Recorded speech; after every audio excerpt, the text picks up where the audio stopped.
过往会叫我们那千年之缘有远有渺小。我咬紧回忆，为最初那口气骄傲。说分明时光就总剩一条，与风而上很好。可能我知道你蹲在另一秒，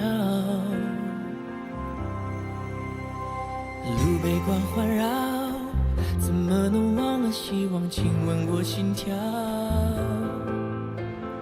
问以后有没有我的续命草？我敢把想念抛向九霄，因为我真想要过上帝呀，但是我没讨扰。等我看见明日再次的坐标，另一个我们要的地灵鸟，那破碎以后复原的连接往日未来的桥，是你给我明日从此的坐标，孤身到同行后再向前跑，雕刻在时间纤维中的荣耀。风和泪过招，我听到乌云说要苍穹的拥抱，月光下星空下铺有一只暗光鸟，我遇见回音对我一笑，说迎战吧别逃，拿着耐风号，那些破烂的羽毛，等我看见明日再次的坐标，另一个我们要的地灵鸟，那破碎以后复原的连接往日未来的桥，是你给我明日从此的坐标，孤身到同行后再向前跑，谁到此以后可别忘了，在击掌以后不要分道扬镳，别糟蹋了脸上刺绣的年少，心静悄悄，天高高，路上有个路标，似乎指向山顶的庙，老人家轻飘飘，我问他明天的可好，他笑笑，看见明日再次的坐标，一个我们要的地灵鸟，那破碎以后复原的连接往日未来的桥，是你给我明日从此的坐标，孤身到同行后才向前跑，谁到此以后可别忘了，在击掌以后不要分道扬镳，最开始的启程到最后找到。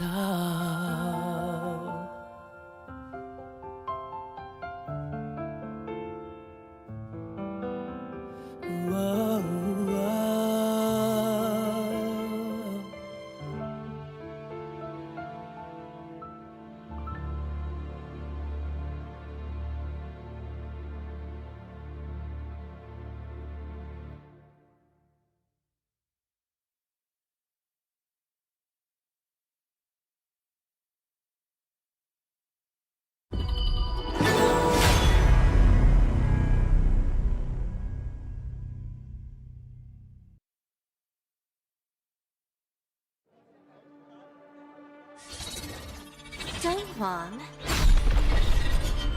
Won't you come out to greet an old friend? All this noise. How unruly.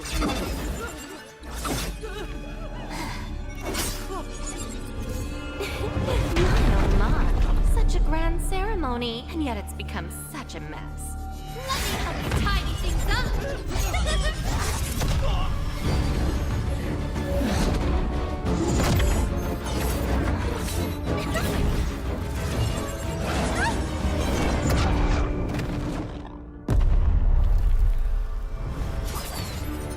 almost time.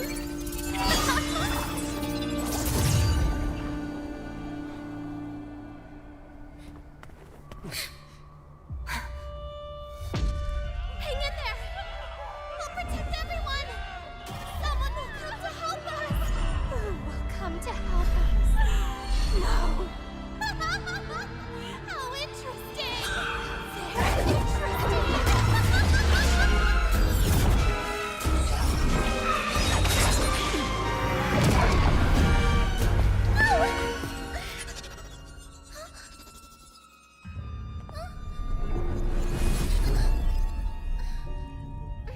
You. Why do you always cling on to him? Hmm? Austrian. It's been a long time.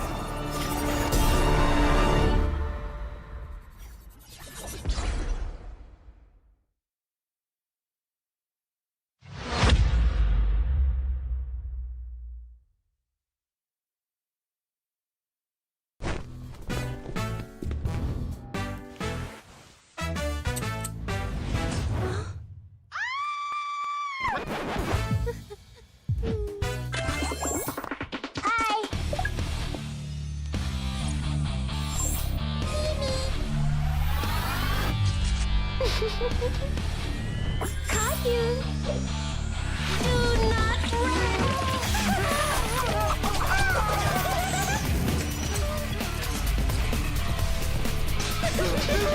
I like that. Hey! You! Hey! Stop! You!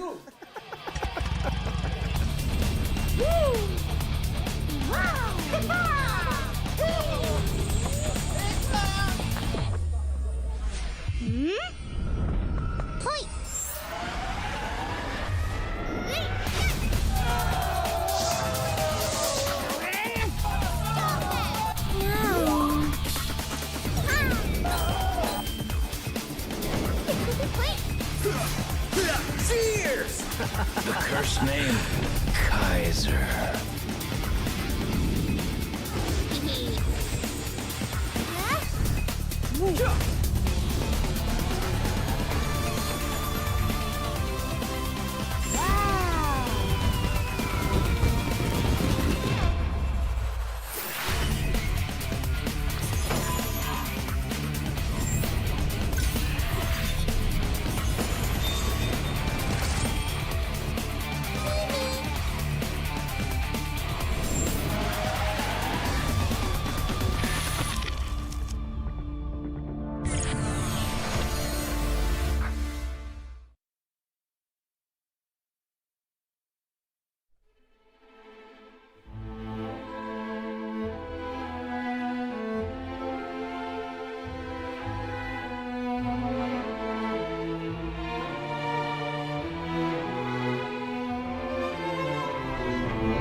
Hello. I'm a spriteling. This world is so strange. Happy people are colorful. So beautiful.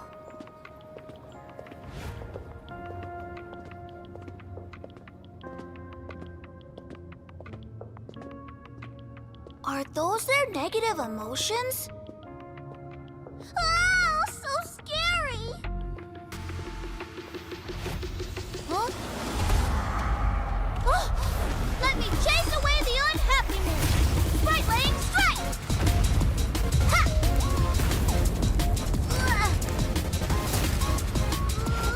Hey!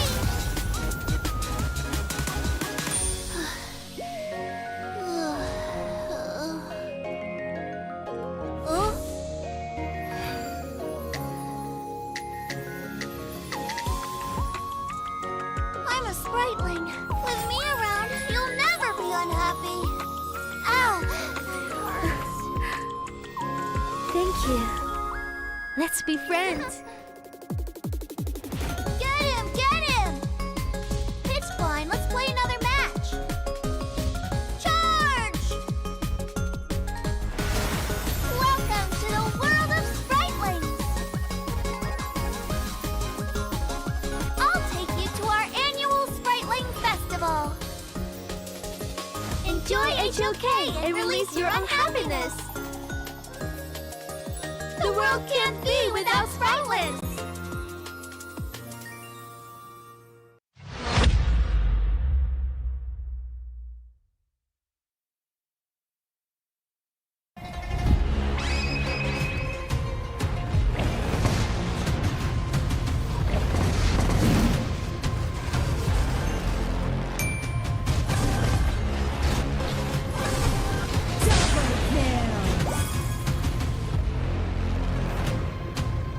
Double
对焦，我们那千年之缘有远有渺小。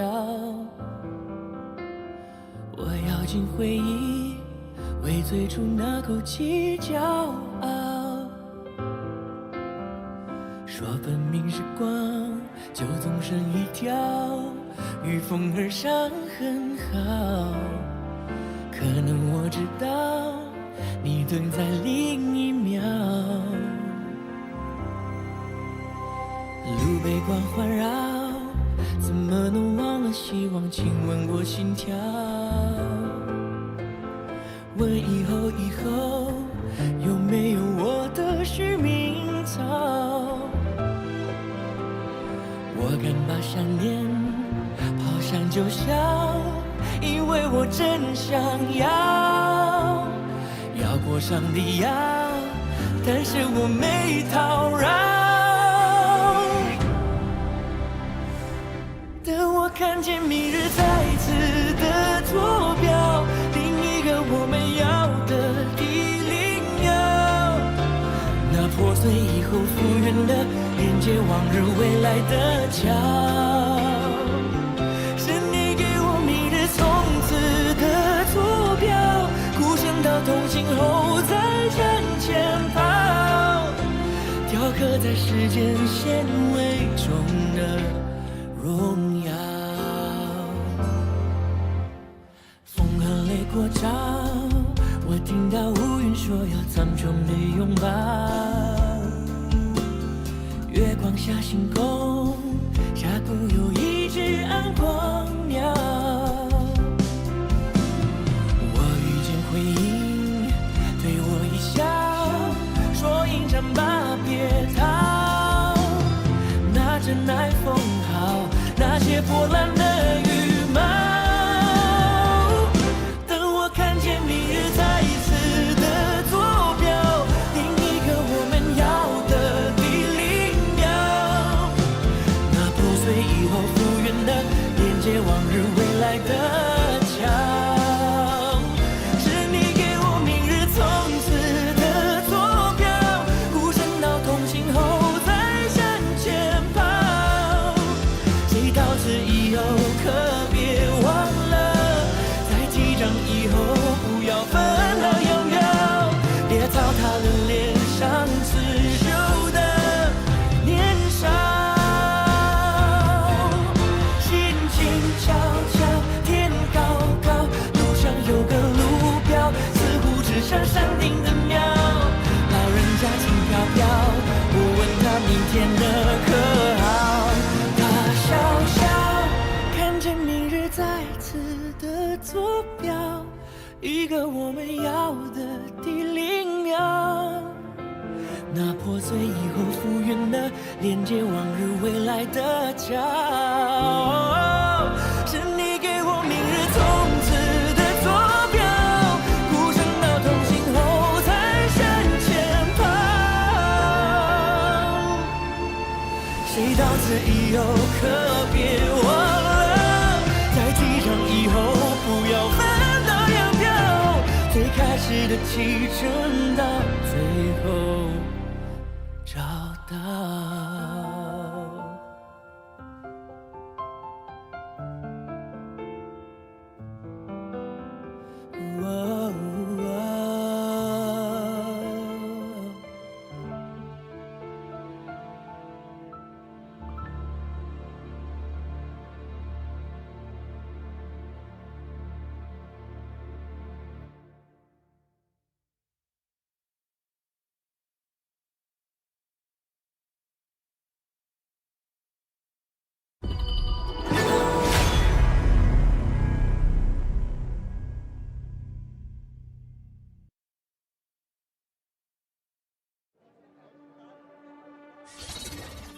Dongwon, won't you come out to greet an old friend? All this noise, how unruly.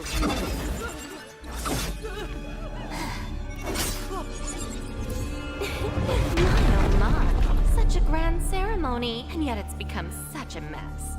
Let me help you tidy things up.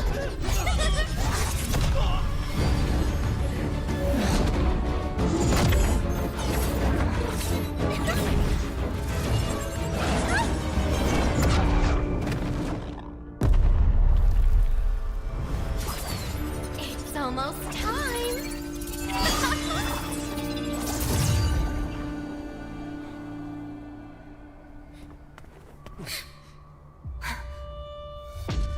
Hang in there. We'll protect everyone. Someone will come to help us. Who will come to help us? No. How interesting. Very interesting.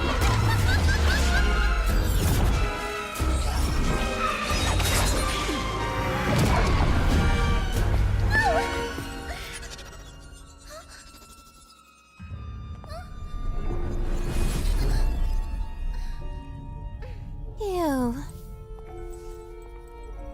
Why do you always cling on to him? Hmm? Austrian. It's been a long time.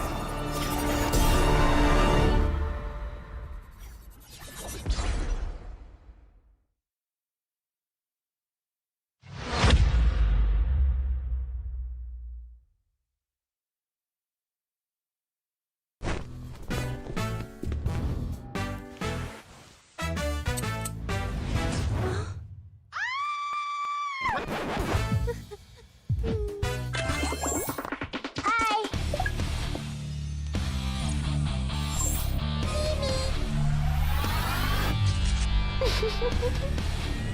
Caillou. Do not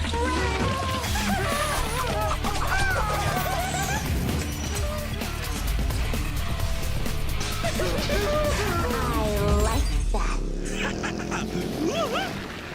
Hey! Stop! Hey! Stop! You!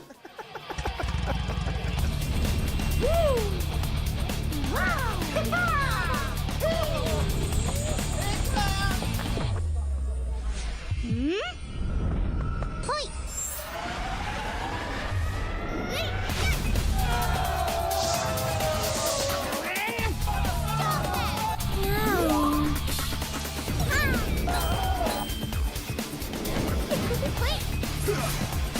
Cheers!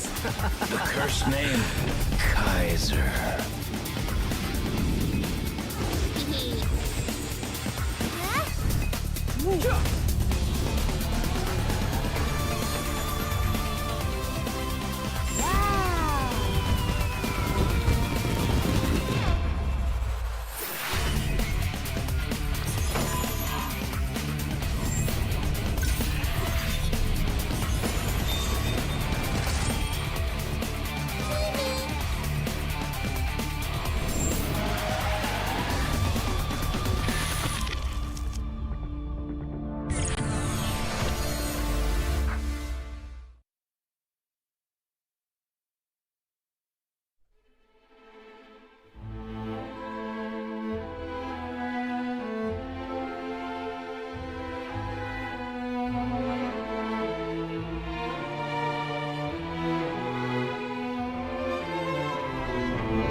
Welcome back, my friends. It is time for another day of Honor of Kings. This time we head back into the 2025 KPL Grand Finals knockout stage.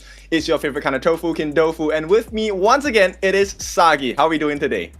Today is a rather sad day because one of these teams will be bidding us goodbye in the KPL knockout stage because we're looking at what? The 5th day already, and we had like quarterfinals, back-to-back upper bracket matches, but then man, you come to the lower bracket. You have LGD against TTG. Both are very good teams, but one of them has to go today. Yes, and everything will start to go down, which is also why we're heading into the lower brackets today. This is another best of 7 between LGDNBW as well as TTG. Now, of course, like you said, it's going to be a sad day for one of the teams here because if you are going to lose in this series, it means you're going back home. Exactly the case here, and every win puts you even further towards that lower bracket run. We've seen Miracle's lower bracket runs coming in for the entire season. Like TTG, they went to ACL, and then they stopped ACL, destroyed everyone to make it to the KWC, and that is where their story began as a rookie team. And right now, coming into the grandest of events in towards the KPL, one could think, could they reciprocate that same run that they had with the ACL? I don't know, man, because today I think there are two big players we are going to have to keep our eyes peeled for, and that's going to be Hui in the jungle for the side of LGDNBW, as well as Sunrise for the side of TTG. Both of these members, more recently, of course, Sunrise with his farty, insane turnaround, they won that game as well. Crazy works from him. Let's see if TTG is going to replicate that performance today against LGDNBW. And that was like a peak performance against AG, right? But then in the end, 2-4, they did lose to AG in that upper bracket, defaulting them to the lower bracket. Same for LGD as well. They were like, what, 3-2 match point, series point against Weibo Gaming first. And then Weibo Gaming did the unthinkable, came back 2 games straight, pushed it into an ultimate battle. And that is exactly what happened for either of these teams. But okay, that was upper bracket. Lower bracket, this is where there is only one shot, one opportunity. Every win, I think, pushes you like what? 1 million up in that prize pool. So it's not just about being able to survive in the lower bracket. It's also about your tournament prize pool money. That money is going into the pockets if they win more. Yeah, it's having more guts, having more glory, and of course having more bank in that account. Now with that being said, we will recap what's going to happen today for our viewers who are new to Honor of Kings. So we'll practice something called the Global Band Pick. Sagi, what is the GBP here? Example, if game number 1, Team A picks Arlie, and then game 2, 3, 4, 5, and 6, you cannot pick Arlie anymore. That is the rule coming in for global ban pick. So imagine you have 5 heroes selected in game 1. Those 5 heroes are not available throughout from game 1 all the way to game 6. That's right, and the only way it will be unlocked once again is if there's a draw. If it comes to 3-3 in terms of the scoreline, we will head into what is known as the Ultimate Battle. Now, Ultimate Battle means you get to pick whatever hero you want. The entire roster is once again open for your picking, but the only challenge is you don't know what your opponents will be choosing on their composition. So it's going to be a risk, and it's going to be exciting, and of course, when it heads into the Ultimate Battle, we all love it because you never know what is going to happen. And talking about Ultimate Battle again, out of all the 8 teams that have played, only 2 teams managed to make it to the Ultimate Battle, right? It was none other than LGDNBW and also Weibo Gaming in that day, number 1. So, if let's say we do go into a UB stage, maybe LGD can really pull up that experience from playing that Ultimate Battle with Weibo into their series against TTG. But that's if it will go into a 7-game series. That's definitely a consideration. But at the same time, you know what? TTG, I feel like they also have a lot of experience with regards to Ultimate Battles. They have been placed in one against AG, right? In KWC, it was down to the wire there. But unfortunately for them, they did not make it through, giving the first place and the champion to AG, of course. Now, with that being said, TTG, can they rise again? Because this one is no slouch either. LGD, MBW Gaming, they are a force to be reckoned with. I have to totally agree with you, but let's talk about the expectations, right? Because last few days, we were looking at crazy picks such as the Sun Quan, we're looking at crazy picks such as Kong Konger, all these were like the prior and also the Dunshan. And then Sunrise, he had a phenomenal pocket pick known as Fatih Jungle. So all this could be like a surprise factor coming in today's series, right? So my expectation is the roamers will be the priority in this series. Just like yesterday, right, we had like what? The Sulie, the Kongkonger, the Diadia, and also the Dunshan. All these are like the top picks coming into the series. That's right. Now, if you have been following us for the past few days, this is day number 5, of course, you know that the first wrestle is going to be between that Lupan number 7 as well as Master Lupan, right? That's the first prio kind of battle that both teams are trying to figure out, do we give it? Do we take it away? You know, that kind of thing. And then the secondary consideration is the Cat Boom, one of the biggest, if not the biggest, mid-lane prio pick now in KPL. I have to agree with you because Cat Boom, so far, he's one of those heroes whereby it provides so much early game pressure with those high base stat on that skill, and then you transition that early game into a strong mid-game poke style whereby you run, bomb, and then you throw that ultimate on towards the enemy's head, nerf their health bars before that Shadow Tyrant. That's how you essentially play that Cat Boom. Exactly. I like this kind of poke composition, but it's not easy to pull off, right? Which is why if you're seeing a Cat Boom, most of the time you will expect that they'll put a very strong front liner in the front of the composition, right? So it can be a Kaiser, it can be a Menki, or even in the Clash lane, they can pick up the Meng Tian. I think the Meng Tian pick has been very valuable for a lot of the teams so far in this tournament itself. Now, whether that will be the prio in the first few games of the series remains to be seen. But we'll take a look at the teams as they arrive at the stage because we want to see them in action.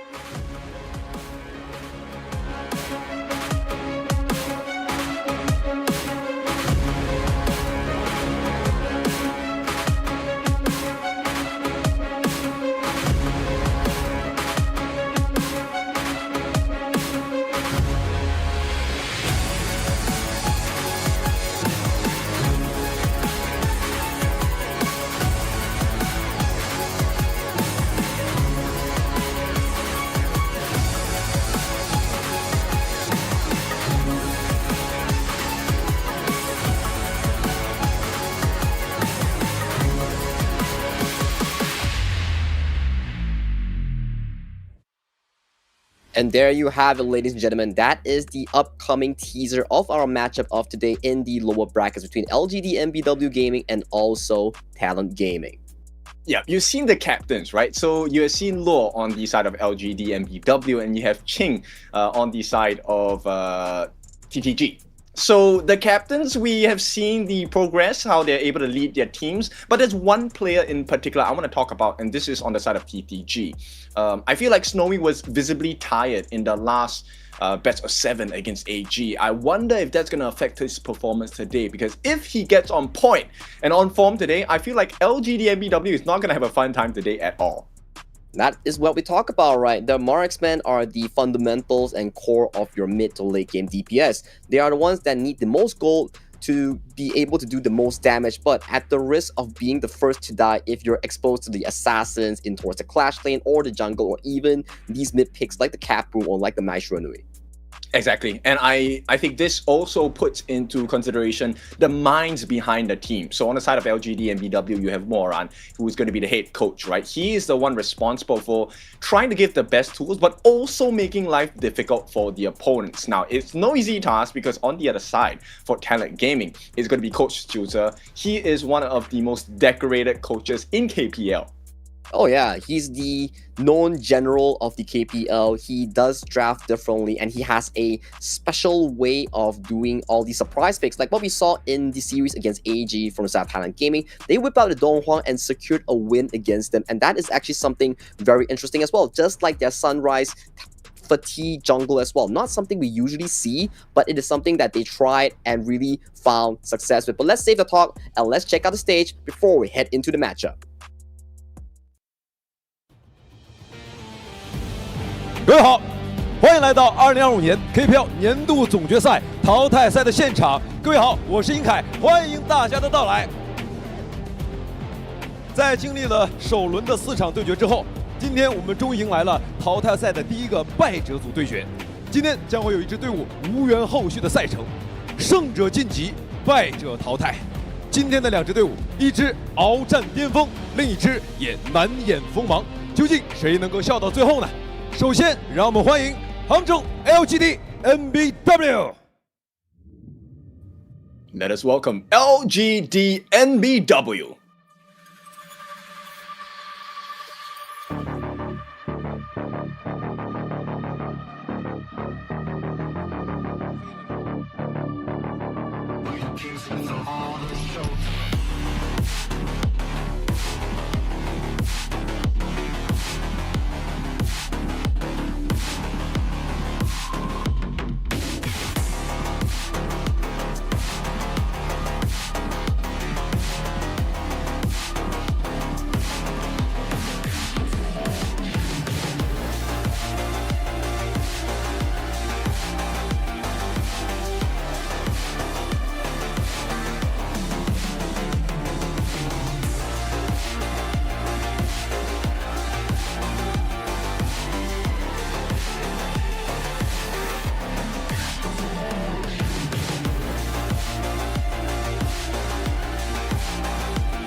接下来，让我们有请第二支登场战队——广州 TTG。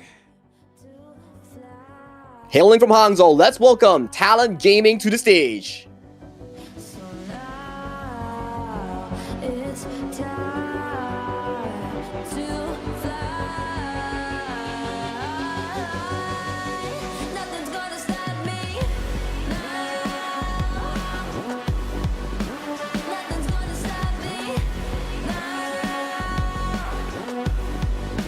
me now. Nothing's gonna stop me Nothing's gonna stop me now.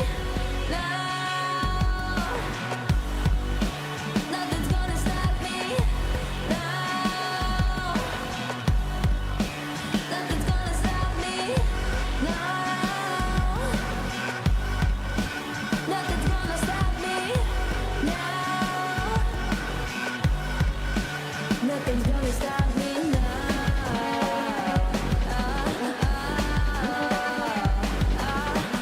败者组的对决没有退路，是杭州 TTG takes the stage, and their challenger is going to be LGDNBW Gaming. Who is going to take this series? An interesting one to watch as we head into game number 1.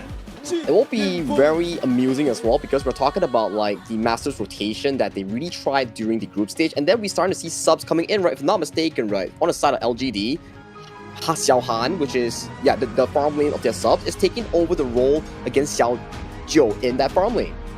Yeah, that was kind of funny when they opened the curtains, and like right now they're looking at their opponents as well. So let's see, because this will be the exact situation in the jungle for sure. Sunrise looking to put up his best performance. We've already seen such a great performance. How much higher can he go? There is only higher because there's no more lower. The lower is you go home and take the 8th place for your finisher. So there is only to look high and to look further, as this series will dictate who is the better jungler of this lower bracket. That's right. Once again, the captains here, Luo as well as Qing, are going to try and lead their teams to victory. This is game number 1 of the 2025 KPL Grand Finals knockout stage. Finally, today, one team will go home. That's the sad part. We've been casting for the last 4 days. Everyone was just like, okay, it's still the upper brackets. You do go down, but let's save the talk. Let's save the expectations, and let's go into the draft and the players before we go into that draft. That's right. Boy on the jungle, Luo is already seen in the clash lane. They are going to be the duo that hopes to win that top side of the map.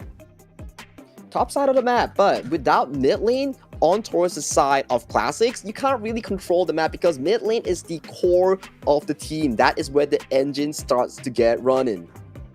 Xiao Han. So there is going to be a sub. He's going to sub in for Xiao Jiu here. And right now, there's a lot of expectations for him as we take a look at the partnership. Xiao Zai is going to be his partner in the roam department, and hopefully LGDNBW Gaming will be able to put the strongest start against Talent Gaming. Their opponents are definitely not the easy bunch. They managed to push almost 3 games into a maximum core against AG here, but representing their team is their captain Qing in that clash lane.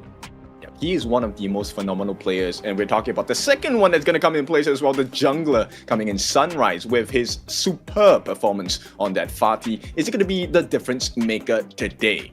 I'm very interested in what Jose coach actually has for them in towards the draft. We've seen surprise picks in the form of Dong Huang and the Fatih jungle here. But without further ado, let's introduce Crane in that mid lane. He had phenomenal performance with that cap boom as we've seen so far.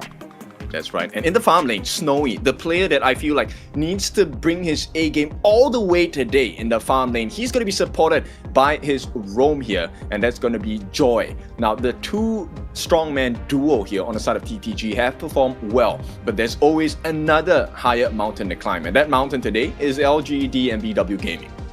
And it will be a very interesting matchup coming on towards today as the fans are starting to crowd up the stage coming in Suzhou here. So when we talk about this upcoming matchup, all eyes will definitely land on towards the main players, which is Hui and also Sunrise in that jungle department.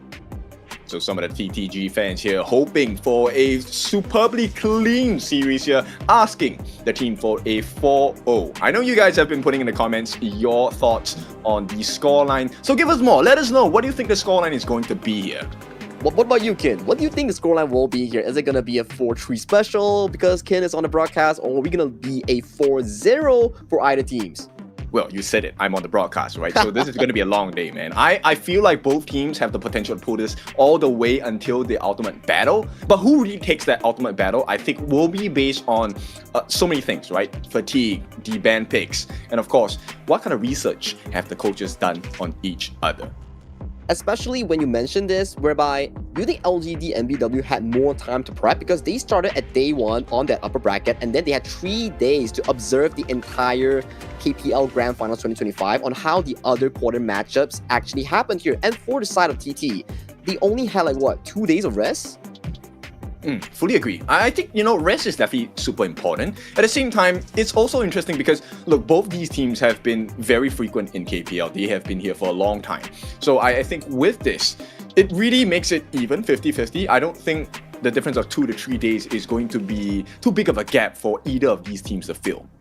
Well, it depends, right? Because that gives you more time as a coach to really dwell into the potential picks, the tournament favorites, because there is always a saying whereby the meta you play in group stage doesn't really carry on to the playoffs. Yes, maybe the reason why we say, oh, Lady Sun and Dunshan is very strong is because that Masters group, we're taking on elite group. So there is like a big discrepancy in that power ladder. That's true. But with the experience coming in, I think this is going to be dependent on that first style, right? In the draft. Do we go for that tank jungler, try to play it a little bit slower? Do you go super aggressive with the game number 1 assassin style jungle, rush the game, end it within the first 15 minutes? It will be an interesting factor because right now, like you mentioned here, Ken, 15 to 16 minutes is the general timer coming in towards the overall series of our best of 7, right? But TT, they just ended a back-to-back game with AG at 20 to 26 minutes here. So if it goes into a long game scenario, maybe, just maybe, TT will be much more comfortable in that environment. True. I think, having the practice, and of course being on the main stage, the actual games instead of scrims going such a long duration definitely preps your body, preps your mind, and depending on the picks you have, also about the coordination, right? So I think TTG might be more well-versed in the later parts of a extended game. But let's see. LGD, they are no slouch as well. I'm curious to see whether they can last in a extra long series. And talking about LGD specifically, they really like to fight. So when you have a lot of fights, usually your game will end very quickly and early here. So this comes into 2 distinct styles coming into both teams, whereby LGD fight means early game to mid game. You end the game 12 to 16 minutes. But for the side of TT, you're looking at what? Lubu picks, you're looking at what? Fatih jungle, you're looking at all these late game carries for the side of Snowy. So that generally pushes your game into the 16 to 20 minute mark where you play for the long con. I think it's something to consider, right? Because I think TTG is also very well versed in that assassin jungle pick. I think Sunrise is definitely going to be one of the cornerstones, if not the catalyst for a big turnaround, right? They know very well about the different situations in the game and when they should try and force situations. But let's go straight into the bans and picks. And starting off the pick and bans, we have Guangzhou Talent Gaming on towards the blue side, and also LGDNBW Gaming towards the red side. 66% for TTG, 77% win rate for the side of LGDNBW. Pretty decent numbers, and the first few bans are already coming through. The higher is going to be taken up by Talent Gaming as well as the Master Lupan. So we're going to be open up a couple of things here. The Quan is going to be open for contestation, Ma Chao as well, but more importantly, maybe even the Cat Boom. Oh, Capcom as well here, but we've seen the Yangjian perform up to a very high standard yesterday. Once you ban out the higher, there's not really a lot of things that could really limit that Yangjian here. And we talk about the game time of their playstyle here, 16 minutes 40 seconds coming in from Talent Gaming overall duration, where by LGD, they have 2 minutes faster in terms of that gameplay. Yeah, which means they are very aggressive, right? And they know how to push the advantage. So Talent Gaming, they're going to start off with the long-range poke, the long-range reaching arms of the Cat Boom, Kitty Bombs, all-round explosion, big moves from the side of TTG. Ooh, already Allgren coming into the first pick for the side LGDNBW Gaming here. Are they going to be playing towards the jungle resource centric, whereby you funnel all these resources into the Allgren, make sure he's this beefy tank that cannot be taken down in those jungle invades? Well, it seems like that's the case, right? Because Kong Konger as well is a pretty good tank for the team, and this is going to aid with the aggression that I'm pretty sure they will be pushing forward with LGDNBW. Now, this is a Allgren with 4 games and 100% win rate. Crazy, right? You know, every jungler so far in the quarterfinals, once they get their hands on the Allgren, they really found success with it, and then it translated into the 100% win rate with that beefy boy you see here. But early Diadea being locked in for TTG, they are putting the focus onto Snowy in that early to mid department. Yep, now this is a composition where the Diadea is also very strong, 5 times used by the side of Joy, 80% win rate, losing just 1 game. Now, Kaiser would have been a great pick. They need a frontline tank, but that has been banned out by the side of LGDNBW Gaming. What other options can they explore here? Do you want to go with the Agudo? The Gudo is one of the options available coming in for Talent Gaming, but you're expending a lot coming into the first series here. So for Talent Gaming, maybe you visit back into the cheaper tank picks that don't really burn your draft preparation going into a long series. Yep, I think at the same time, it's a little bit difficult. I don't think you want to put out the Flowborn tank here. That composition with the Da Chao definitely makes more sense. So I'm curious to see, Talent Gaming, do you go with the Menki? Like, they definitely need a tank here. Ooh, options are starting to reduce for the side of LGD here, because you start to see like, okay, Kaiser remove, Dune remove here. So you're gonna be thinking like, okay, what are the available options left coming in from Talent Gaming here? Because the jungle tank department is getting burned down really quickly. Yeah, and the main concerning thing here is LGDNBW Gaming, they can also put a Meng Tian onto their roster, which makes it extra tanky. And now you can see it for sure. They ban out the Lupu. It means they're going for a clash lane that is super tanky here. Maybe potentially the Byron, maybe potentially the Meng Tian. All these are these potential pickups that you want to do, because you know Talent Gaming, they like to play the late game and they like to draft these hyper carries on the side of Clash Lane Ching here for the side of TTG. Yep, and TTG make I think the better choice here, right? Taking out the Byron instead of Meng Tian is a little bit, it makes more sense, because Meng Tian's movement is not as clean and not as mobile, and this is playing to the strengths of the Cat Boom as well as the RD and Diadea, right? 3 of actually the most movement-based heroes on the Gorge right now, and I think, oh no, they actually go for that aggression, they go for the Charlotte. This is a smart approach, right? Because if you draft so much tanks coming in from LGD, there's not a lot. This is not a meta whereby the mid lanes can carry the game here. So drafting a Charlotte and also the main hero here coming in for the side of Lore in that Clash lane makes so much sense, because you don't want to put all the carry focus on towards Han's channel. Okay, they're gonna go with the Chicha here. Now, this is, to me, a very risky lineup from the side of Talent Gaming. They have huge amounts of potential burst, but the protection, the positioning is super focal on the side of TTG. If they get caught out, it's going to be a very difficult situation to get out of. And that's the monkey they call, because you need a front line when you're piloting a multi-carry lineup in the side of Talent Gaming here. You're looking at an early Diadea composition with a semi-tank build Chicha in towards that Clash lane here. So for TTG, they have to play the team fights with a 5v5 focus here. And then a classic coming in from classics will be that shit in towards the mid lane. Not going to be a pretty picture here. I'm actually favoring the LGDNBW draft a little bit more. You can see the big win conditions. If the Mankey gets taken out, right? If Sunrise gets taken out, then the entire lineup on the side of Talent Gaming might get slowly chunked down if they are unable to get the appropriate burst onto the side of LGDNBW Gaming. Especially when we talk about the Shi being able to pull your main tank, which is the monkey, away, that isolates your entire team from the tank and other 4 members. And you talk about TTG, once their tank falls, the entire composition just becomes useless because you don't have a tank. You can't fight a full-on 5v5 without your big boy monkey. Yeah, and I think the call to success on the side of LGDNBW is going to come in the form of their captain here on the side of Luo. This is one of his main heroes, but his performances in the clash lane have been super impressive, very consistent as well. I feel like Luo as the captain will be able to pull LGDNBW Gaming into a very nice game number 1. It's a combat between the captains here in the form of Ching and also Luo, 2 of the clash laners here in today's series here. Without further ado, this is your final draft coming into game number 1 here. Thoughts about it, Kin? You did mention that LGDNBW Gaming has the better overall draft, but what do you think about Talent Gaming's draft? I think it's not bad. The only thing I feel like they need to, number 1, protect their jungle camps, because that invade might really come at level 1 from the side of Hui. At the same time, Ching needs to have a very perfect game. This Chicha needs to farm. He needs to make sure he lasts to that 4-minute mark without falling once, or even maybe burning or exhausting the flash at the wrong time. Ooh, that does make a lot of sense, right? Because when we fight against the likes of an Ogren, you will be anticipating stuff like the jungle invasion that comes in strong, whereby the Ogren is so beefy, so tanky in that early game. So if the early game goes well for the side of LGD, things could just get very messy if the early isn't able to farm to that expectation. Exactly. And I will find it very surprising if they actually go onto that farm lane, because I feel like if you can shut Ching down, you have already won half the battle, because Chicha takes quite a bit of time to get online. And if that is slowed down, it's going to be a very difficult situation. TTG looking for that 16-minute mark, but LGD, based on numbers, they want it to end this quick. 14 minutes is the timer here. Which explains their draft, right? You draft the Shi, you draft the Ogren, you want to be fighting for the mid control here. Every time the members of the side of TT Gaming wants to come in for that mid clear, you best believe Classics on that Shi will look to be pulling the members for the side of Talent Gaming into the arms of LGDNBW.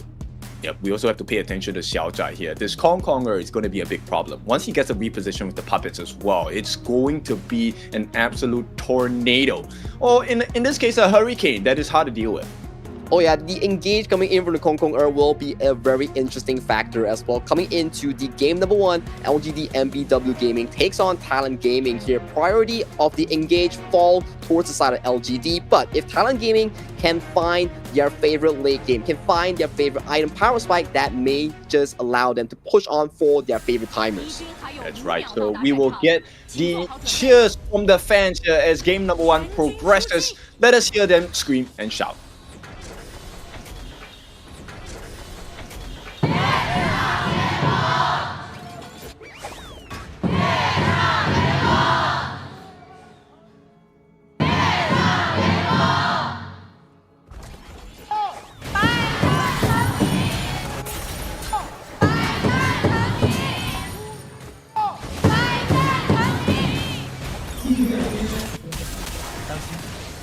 And we're back into the game after a surprising crowd chant here. But look at the top side here. Snowy already taking so much damage in that exchange. That is a bit of a bad news here coming in from Talent Gaming, as LGDNBW managed to read the lane swap being composite for the side of TTG. Yeah, they also get the steal, right? So with that, Xiao Zhai is going to have a pretty nice time here. At the same time, it is going to be EXP advantage for the side of Ching. Manages to even the odds out here. Yeah, nice snipe coming in for the range form of Spell 2 Chicha, because Chicha, she's not really a complicated hero, but every form that she has different spell sets here. So she has like what, 6 different spells? Or 7? 6. Yeah. Yeah. Point is, quite a lot, right? So there is a lot of flexibility on that stage itself. So let's see if this is going to be a problem that Luo can solve, because he needs to find major success. If he is able to dive into the backlines, he also has the cover of Classics on the Shi to make sure that he will be able to not just engage, but get out safely as well. It will be interesting because when you mention the side of classics, I do think that he will be a primary factor for the success of Talent Gaming, because look at the poll here coming onto Sunrise. Yep, this is why they have to build a tank, right? This is why the Mankey is so important for the side of Sunrise. He is the only thing standing in the way of LGDNBW Gaming going crazy here.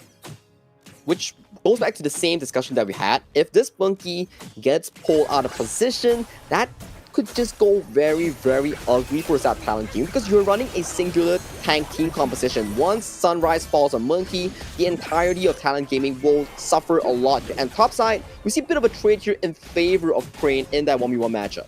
Yep. It's not going to be a great situation for TTG because they're going to get their Spike Tail Beast stolen once again, this time into the hands of Xiaohan. And it's going to look interesting because so far, they have managed to force Snowy out of lane. And this is a huge advantage for the side of LGDNBW Gaming. Such a comfortable laning phase coming in from Xiaohan for the side of LGD. And he just subbed in for this series here. So this is his first game in the knockout stage for this tournament. Yep, and if you are unfamiliar, he is taking the stun. He's going to be responsible for trying to get the multi-man catches along with his ultimate, where the puppets will start spinning around. And here we go, Xiaohan wants to make life even more difficult against Snowy. He's one level up against Snowy in that farm lane matchup here. You know how much domination that Xiaohan has on that channel early matchup. This is why we say channel counters early. Why? Because of the laning phase of how strong channel really is. Yes, definitely the case, right? So we'll see what the growth is on the side of Xiaohan. He has the EXP lead. Not a full level just yet, but you can see the damage that is coming down. Very, very aggressive. Oh, and then the healing view as well being denied from the side of Snowy. Those Spirit Wolves took a bite of him when he was healing with that Spirit Dew here. So a big chunk of health has been removed from Snowy's health bar. Yep, not ideal, but for LGDNBW Gaming fans, this is the dream start here. Exactly the case here, but goal lead is still a 50-50, dead-wise coming in from both these two teams here. The first class will happen towards that Tyrant at that 4th minute mark here, so we're still waiting. We're still seeing who pulls the trigger first, but as we see, an engage does come through. Here we go. It's going to be a simple start for the side of LGDNBW Gaming. It's all about pushing them away. They want to make sure this one tank is going to be caught by the Shi Classics. Lands the catch as well. Can they get the steal off? They pull him away. It's not going to be successful just yet. It is going to be secured by the side of LGDNBW Gaming. And the chase starts here. Nice pullback from the side of Joy to keep them away. They just lose the Tyrant, but maybe more across the map if they have their way on the side of LGDNBW Gaming. And this is the power coming in from the Shi. One good pull puts Sunrise into such a difficult position, forcing him to bail out with that Dream Roll here. And right now, focus is going towards the bot side as we see a 3v2 in favor of LGD here. Those stolen items coming in from Xiao Dai's roam is starting to do so much work coming in for LGD. Yeah, beautiful deterrence work here by the side of LGD in the bot side of the lane. This is one more hit for the turret, which they're going to be securing with the help of Xiaohan as well. Now, this is going to unlock the Fire Beak as well. So LGDNBW doing well, but it does go back to the hands of Snowy. Yeah, Snowy is having a very difficult early game right now. And looking to the top side, though, we see a solo kill being committed by Luo on towards Qing in that 1v1 matchup. What did we tell you about Luo is definitely going to be the success maker on the side of LGDNBW Gaming here, getting that solo first blood kill onto Qing. Uncontested, unbothered 1v1 matchup by the Charlotte against that Chicha towards the clash lane here. That is a bit of a bad news here coming Highland Gaming, because out of the last few days we saw, but hang on a moment, but okay, out of the last few days we saw, once the Chicha falls behind, she doesn't really scale that well to the late game because she is not necessarily really tanky even with the tanky build, so it really puts a bit of a worry here coming in from Talent Gaming's lineup. Which is exactly what needs to happen for the side of LGDNBW Gaming, right? So right now, we need to rely on the poke damage that comes in the form of Crane, also comes in the form of Snowy with the zip-ins about how much damage can they actually do before the actual fight starts. And bear in mind, Hui is an Ogryn. He's going to sustain through all the damage regardless. You can see him still already bowling up that Dragon Rage here. He's going to be healing a lot from those auto attacks here. And more of these offensive plays comes in for the side of LGD, forcing the smite away from the side of Sunrise. That means that red buff will be open for steal. Yeah, Qing is not looking good here. He's trying to make it his way out here. Gets a couple of nice snipes in. 3-man snipe. But here comes the actual challenge. Sunrise trying to go 1-1 against Hui. They're not going to oblige on the side of LGDNBW Gaming here. but so much pressure being committed on towards the map by LGDNBW Gaming here. Talent Gaming is forced to react here, losing out both side lane towers without trading any one of it back. Yeah, very clean gameplay coming in from the side of LGDNBW Gaming. At the same time, this has net them close to a 1,000 goal lead.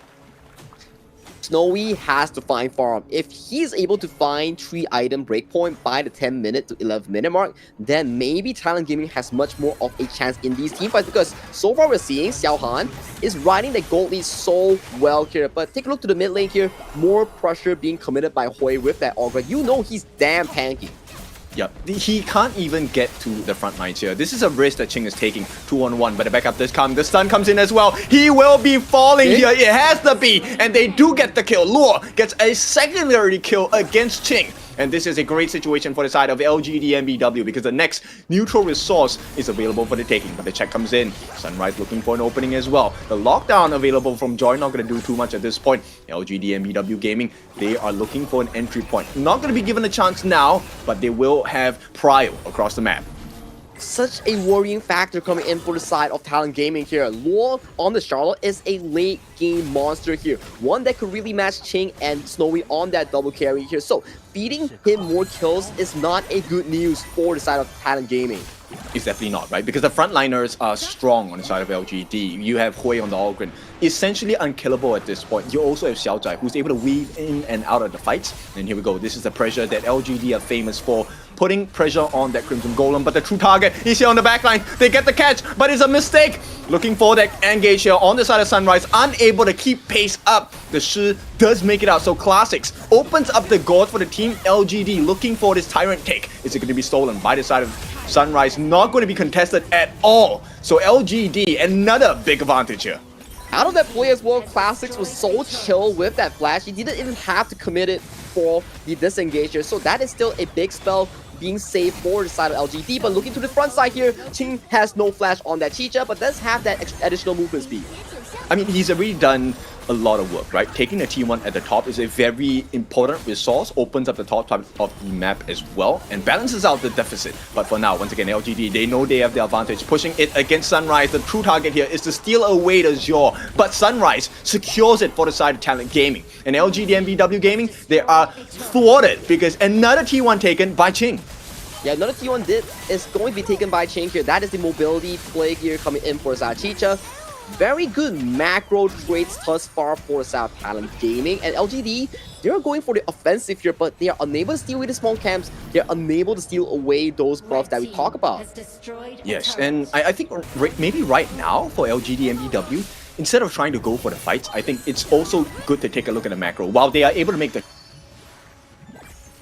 Well, they are able to make all these offensive plays, but so far, again, TTG, they are so systematically being able to really disrupt these teamfights. They're not taking the bait coming in from LGD. They are just systematically making sure that, okay, you want to be taking the fights, we'll go in, but only half, and then the Chicha gets to take all the resource on the map. Exactly, just pull the attention away. Now, this is going to be the Shadow Variance of the Tyrant. Nice pull. Can they get the kill onto Sunrise? They are looking for a Dream Roam. Makes the escape. And still no kills for the side of Talent Gaming as well as LGDNBW Gaming. The Tyrant is going to reset. Here comes the true challenger. Can they find the snipe? Ching is hiding in the sidelines. They don't know where he is. Right now, they're searching. Lloyd's going to see. The flash comes in. Nice catch by the side of Ching as well. Can they get the damage? They have taken down Xiao Zai, which is great. But the jungler Hui will be taken down. Tyrant should go into the hands on the side of TTG. They secure it. They go for the chase. Dream Roam as well, forcing out the flash from Classics. And boy, have they recovered. TTG are on their way back. Coming in from a sloppy early game, Ching found the two-man engage, decimated 3 members, and Snowy. What do we talk about? Given 3 items, and he will carry that mid-game right now. Talent Gaming coming back from the deficit, riding that Shadow Tire, riding that 3,000 goal lead. I mean, big credits to Ching. That dive was insane, right? Catching 3 different members, making sure they get the opening for the side of Snowy to get the kills onto Hui as well as Xiao Zai. This is much value that is needed on the side of Talent Gaming. And right now, because of that one team fight, they have swung the gold into their favor. It is now 4,000 gold ahead for TTG. Such a good team fight being committed for TTG. They found the key flank here. If we could go back to the replay. Okay, so here's the replay here. Look at Ching. Flash spell 1 into the double knockup, immediately annihilating the side of Xiao Zai. And going back to live, Joy suddenly fell in that approach. Yep, they probably got the catch with Classic down here, opening up the doors for the side of Snowy, falling a little bit low. And right now, this is one of the strengths. LGDNBW Gaming, they're actually quite tanky. For now, Sunrise is matching tank for tank, but they need the damage. Ching approaching from the sidelines, looking for the opening. Dream Roam onto 2, huge catch. Where's the rest of the damage here? The beautiful setup is going to be finished. TTG have found an opening, and Ching is going on the backlines. A double kill. LGD have to run for their lives, leaving just Hui alone. What happened to the Vantage? It is all gone. It is all gone, and Ching once again with a miraculous flank here. We don't look at the early game, we look at the commitment that he has sent for his team in that late game, and he came out huge in all these team fights. Yep, they're trying to force the issue here, catching Hui as well. 20 seconds before they come out, and now with no defense, the base is just to take. TTG take game number 1. It comes down to the macro game here. Even though Talon Gaming was down 0-2 in that scoreline, was down 1,000 gold, but in the end, it was the superior macro, superior discipline, bringing around LGD across the map while not losing any single objective here. That is the power coming in for a seasoned team from the side of Talon Gaming. Yes, the true definition of a leader and a captain here for the side of Ching, right? He was making the split pushes happen. He was taking the charge in the team fights as well. Nice flash in to catch 3 different members, the top side of the map as well. This one was due to Sunrise's Dream Roam catching 2 of the most important members on the side of LGD as well. And it all really started when they were like, what? Okay, we saw Ching dropping 0-2. But then when we go into the late game, he was the one who found that insane flank on towards the Shadow Tyrant. And then he became that cleanup crew in towards that final fight, allowing the side of Talon Gaming to really secure that win with the help of Sunrise, with those good engages on that Dream Roam. This is why we say you have to play with the fog of war, right? Getting information is so good for your team. The fact that Lua was a little late in checking for the existence on the side of Ching was the scary kind of gap that allowed TTG, that little crevice for them to crawl back in. And once they were in, they didn't take things for granted. They took everything away from LGD. Man, they really played so smart coming in from Talon Gaming. If we were to look back at the replay later, you can see all the offensive plays from the side of LGD. They were like, okay, I want to be fighting you in your own jungle while trying to steal away all these camps. That's how you make a big lead for your team to push for that 10th minute marker here. But LGD, always on the front end 4v5 against TT. TT was like, sure, you want to fight me? Nope, I'm just going to be stealing with the buff and then baiting out all your spells while our Clash Lane Ching was just getting all these minion waves, getting back all the farm that he lost from that 1v1 matchup. And then 10th minute arrive, you have 3 items on towards the side of Ching, you have 3 items on towards the side of Snowy. That's where the power spike kicked in, and that's where they won those team fights. Exactly, and LGD, they were thinking about this situation, right? They knew that Chicha was kind of split pushing already, but they were hoping for the opportunity to be able to take a 4v5. That's why they were hanging around, hoping to win the 4v5, take the other turrets in comparison to what Ching was offering to the side of Talon Gaming. And I felt like that was a good option to explore, but they were unable to execute that movement, that idea. And you can dream all you want, but the work has to be put in. It was a fantastic of a comeback here coming in for the side of Talon Gaming, even though they were losing like what, 0-2, about 1,000 to 2,000 gold, and then laning phase didn't look too good for the side of Ching and also Snowy, but the resilience, the discipline that Coach Jota pummeled into the members coming in from Talon Gaming was just so darn consistent, into the point whereby losing 1,000 to 2,000, nah, it's fine. As long as we hit those 10-minute item power spikes, that is all we need to worry for. And they made it happen. And it was all smooth cruising after the 10th minute mark. Yep, and to put it into perspective, there were 2 solo kills between Lua and Ching, right? First blood given by Ching himself under the turret of the T2, and then the second kill happening as well. So he actually was quite a ways behind, not just in levels, but in gold as well. But take a look at the recovery. 3, 3, and 3. He went for a defensive structure in the form of the Spike Mail, but the aggression coming in. This is what we won. Dreamforge Tempest, Doomsday along with the Sparkforge Dagger. 3 very important shredding items. And this has been the standard build that we've seen so far across all the Chicha in towards the farm, clash, or jungle, whereby you go in with fully stacked passive and then you pop that ultimate whereby if enemy hits you, they get the reflect damage from the spike mill and then adding on your on-hit build on towards them here. And so far, we gotta be giving props to the side of Sunrise, Crane, and Joy because these three members, they were making so much room for Snowy and Chain to catch up back into that mid game.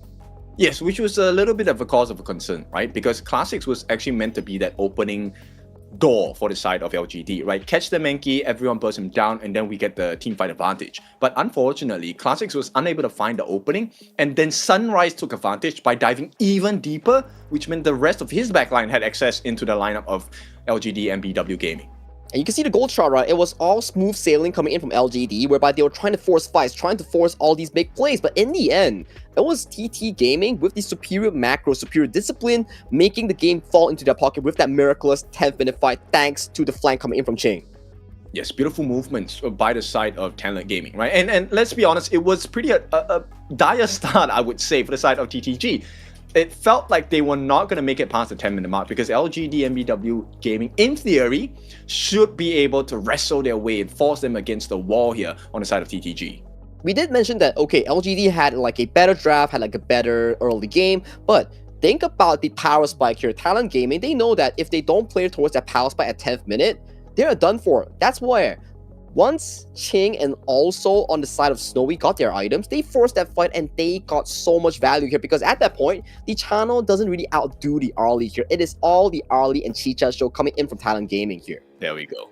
Yep, it is the one and only Ching, the captain on the side of TTG, bringing them back into the space of victory with his Chicha. What a risky pick, I would say. This is only game number 1, and to pull up against a super tank lineup on the side of LGDNBW Gaming, it was well worth it, dealing 22.5% of the team's hero damage. He carried them to that open water. If you did not find that key flying on the 10th minute mark, it would go into the favor of LGD. It was him finding back-to-back flanks. Every flank led to one big moment. The first flank led to the 6,000 gold lead. The second flank led to the game-winning push coming in for the side of Guangzhou Talent Gaming here. So, very well-deserved MVP coming in from Ching in that clash lane. Yep, it says 关键进场, which is crucial initiation. And this was that crucial initiation. What a beauty, man. 3-man knockup coming in for a pseudo marksman fighter here. Not a daily routine that you really see, but as of this point here, breaking the formation of the side of LGDNBW, the channel cannot do damage, and then your front line in the sense of the all-grid is just solo out by the DPS on the side of TTG.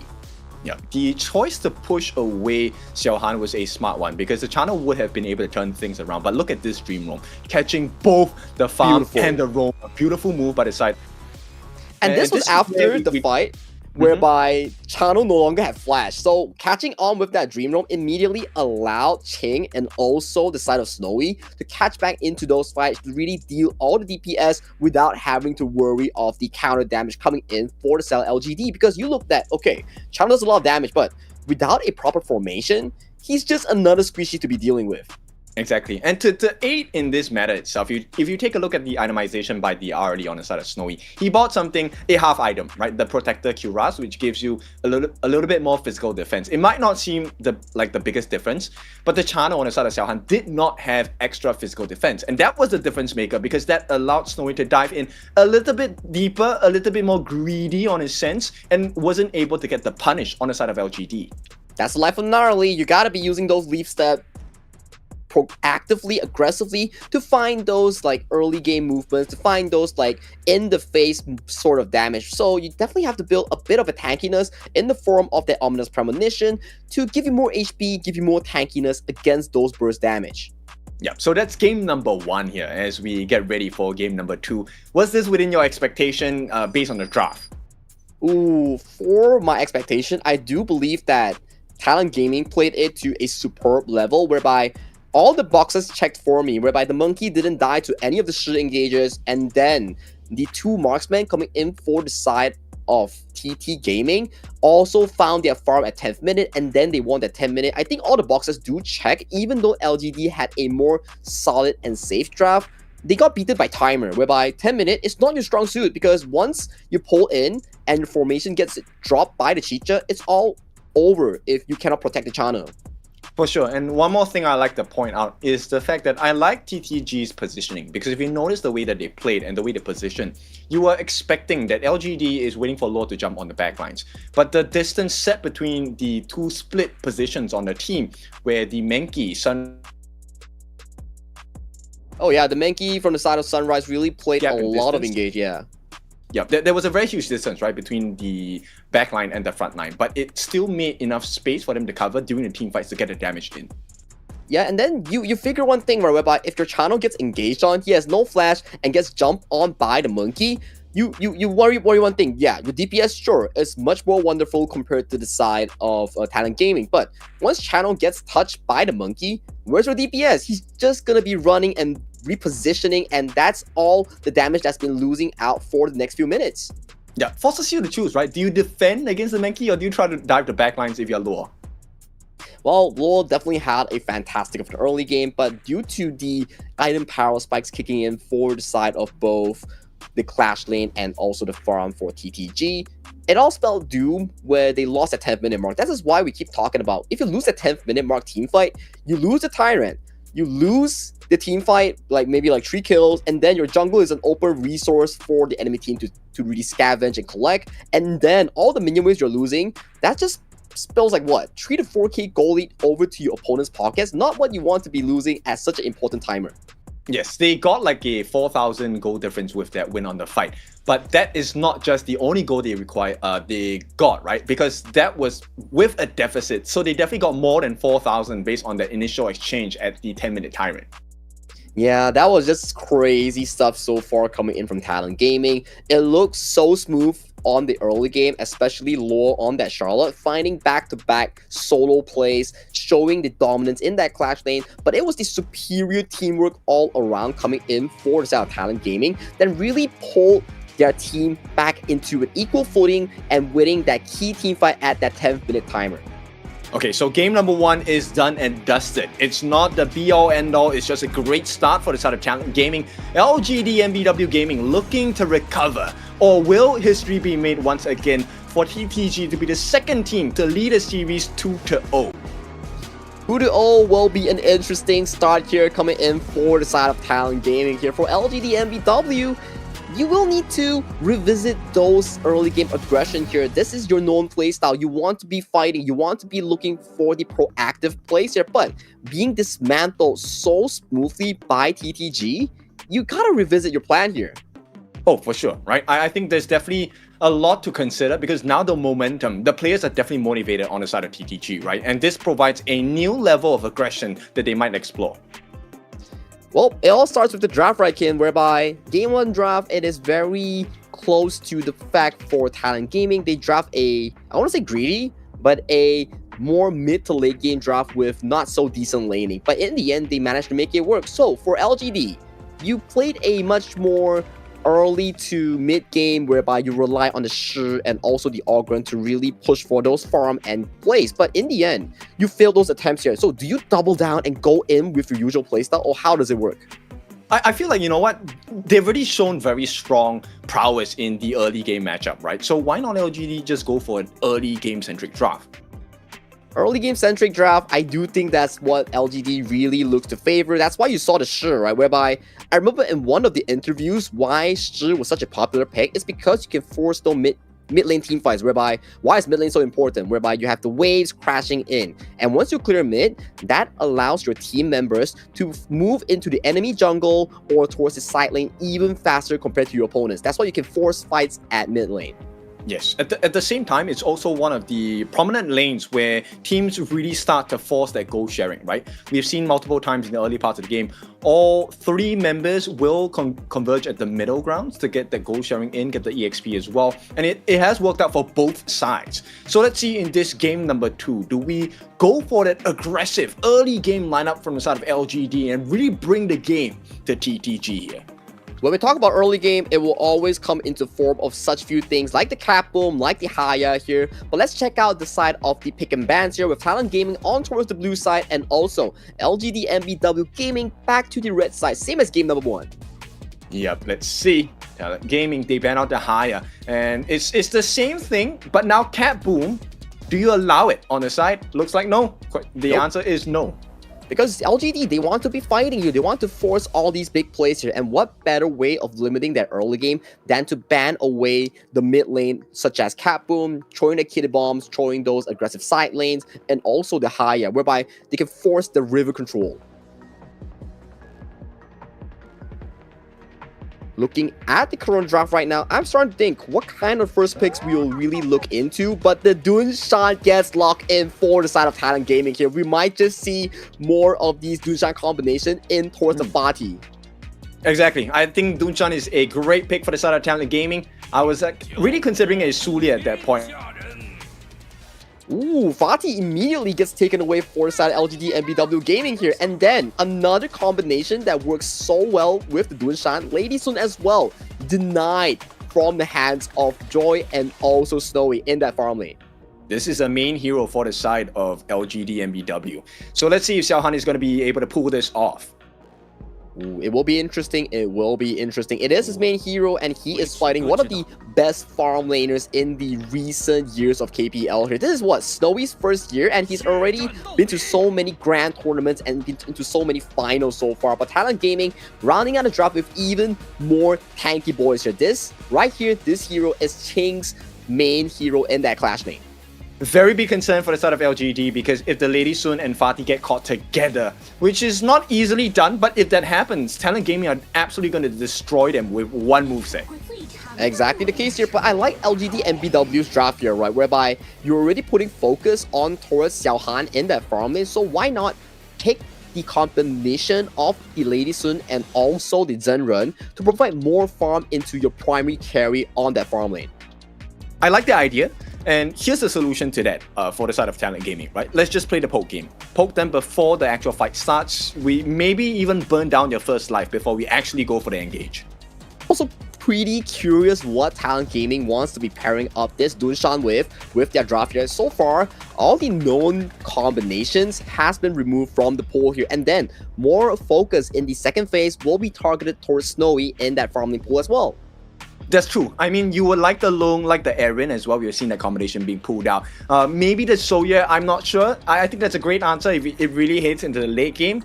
But we will take a look at what options they want to explore here.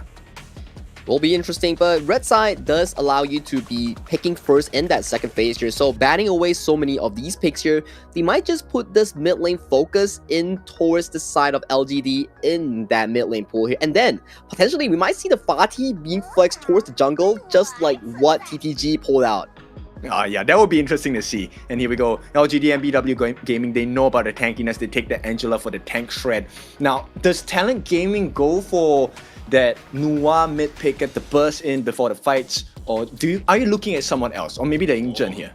Oh, Nua is already banned out for South Talent Gaming here, and we missed out one thing. Talent Gaming banned out 5 mages against the side of Classics in that mid lane here, and then going back into basics here, Talent Gaming, they do one special combo. I kind of like it, whereby you either carry the mid lane, which is the Xiao Qiao, with the ultimate to charge towards the enemy, or you play towards that late game. Utilize the Hou Yi and Dunshan combination to find those aggressive mobility plays. You know who Crane is going to be looking for, right? He's going to be looking for Xiaohan on that Lady Sun, right? Once he gets a knockup with the Xiao Qiao moveset, his life is gone. That's first life guaranteed. And I like 2 drafts here. They are very similar. They are in the way whereby Talent Gaming wants to play for Snowy and Crane's late game, and LGDNBW Gaming, they're playing for the double side lane late game in the form of Xiaohan and also Lore with that Lady Sun and with that Fati. I like the idea, and to be honest, I think this game is kind of difficult for Ching because there's a lot of mobility on the side of LGDNBW Gaming, right? So I don't think he's going to be able to get that perfect Razor Cavalry that all Guan Yu players dream of. It's not going to be easy because we talk about Razor Cavalries, we will look into the magical flanks here. But coming into game number 1, whereby we saw Ching had those big flank moments, had those big plays, I do want to be seeing more of these plays coming in from his signature, his main hero known as Guan Yu. Yeah, true. And actually, I want to add on that. I think Joy his ultimate, the All Shield, if it's timed at the perfect moment, it actually reduces the fighting prowess on the side of LGD, right? You can block out these rolling rage shots, you can block out the Angela Chaos Cinders as well. A lot of difficulty for the side of LGD if the game plan goes right for Talent Gaming. Game plan is the name of the game here. In game number 1, we saw a superior macro game plan being executed by the South Talent Gaming. They hit all their timers, they hit all their item spikes, and that's how they won those big team fights here. But game number 2, LGDNBW drafting a much more slower composition compared to what we saw in that game number 1. Do they pull it off, or will they falter even further is what I want to see in this game 2. That's right. A lot of opinions. There are opinions and then there are facts. And the fact of the matter is, right now, it is a game lead for the side of Talent Gaming. LGD, there's a little bit of pressure building up. Let's see how to deal with this pressure. Pressure is on the line here because at this lower bracket, this is no longer the upper brackets. You no longer find comfort even though you lose a series. You are at the verge of tournament elimination at the grandest of events in the grand finals of KPL in the 2025 season here. Losing out this series means you pack your bags and you go home and wait for the next tournament. Yes, that is additional pressure put and a burden on the weight of the shoulders of both teams. Now, TTG may be leading, but you know LGD, they can do this, they can turn this around. We will have to see. We'll have to see here. They will definitely have to handle the pressure points here that's being put by Talent Gaming here. First things first, LGDNBW Gaming needs to play for Xiao Han's Lady soon. That is the main prerequisite that they need to achieve here. But ladies and gentlemen, let's head to the gorge for game number 2 between Guangzhou TTG and also Hangzhou LGDNBW. But let's hand it to the crowd.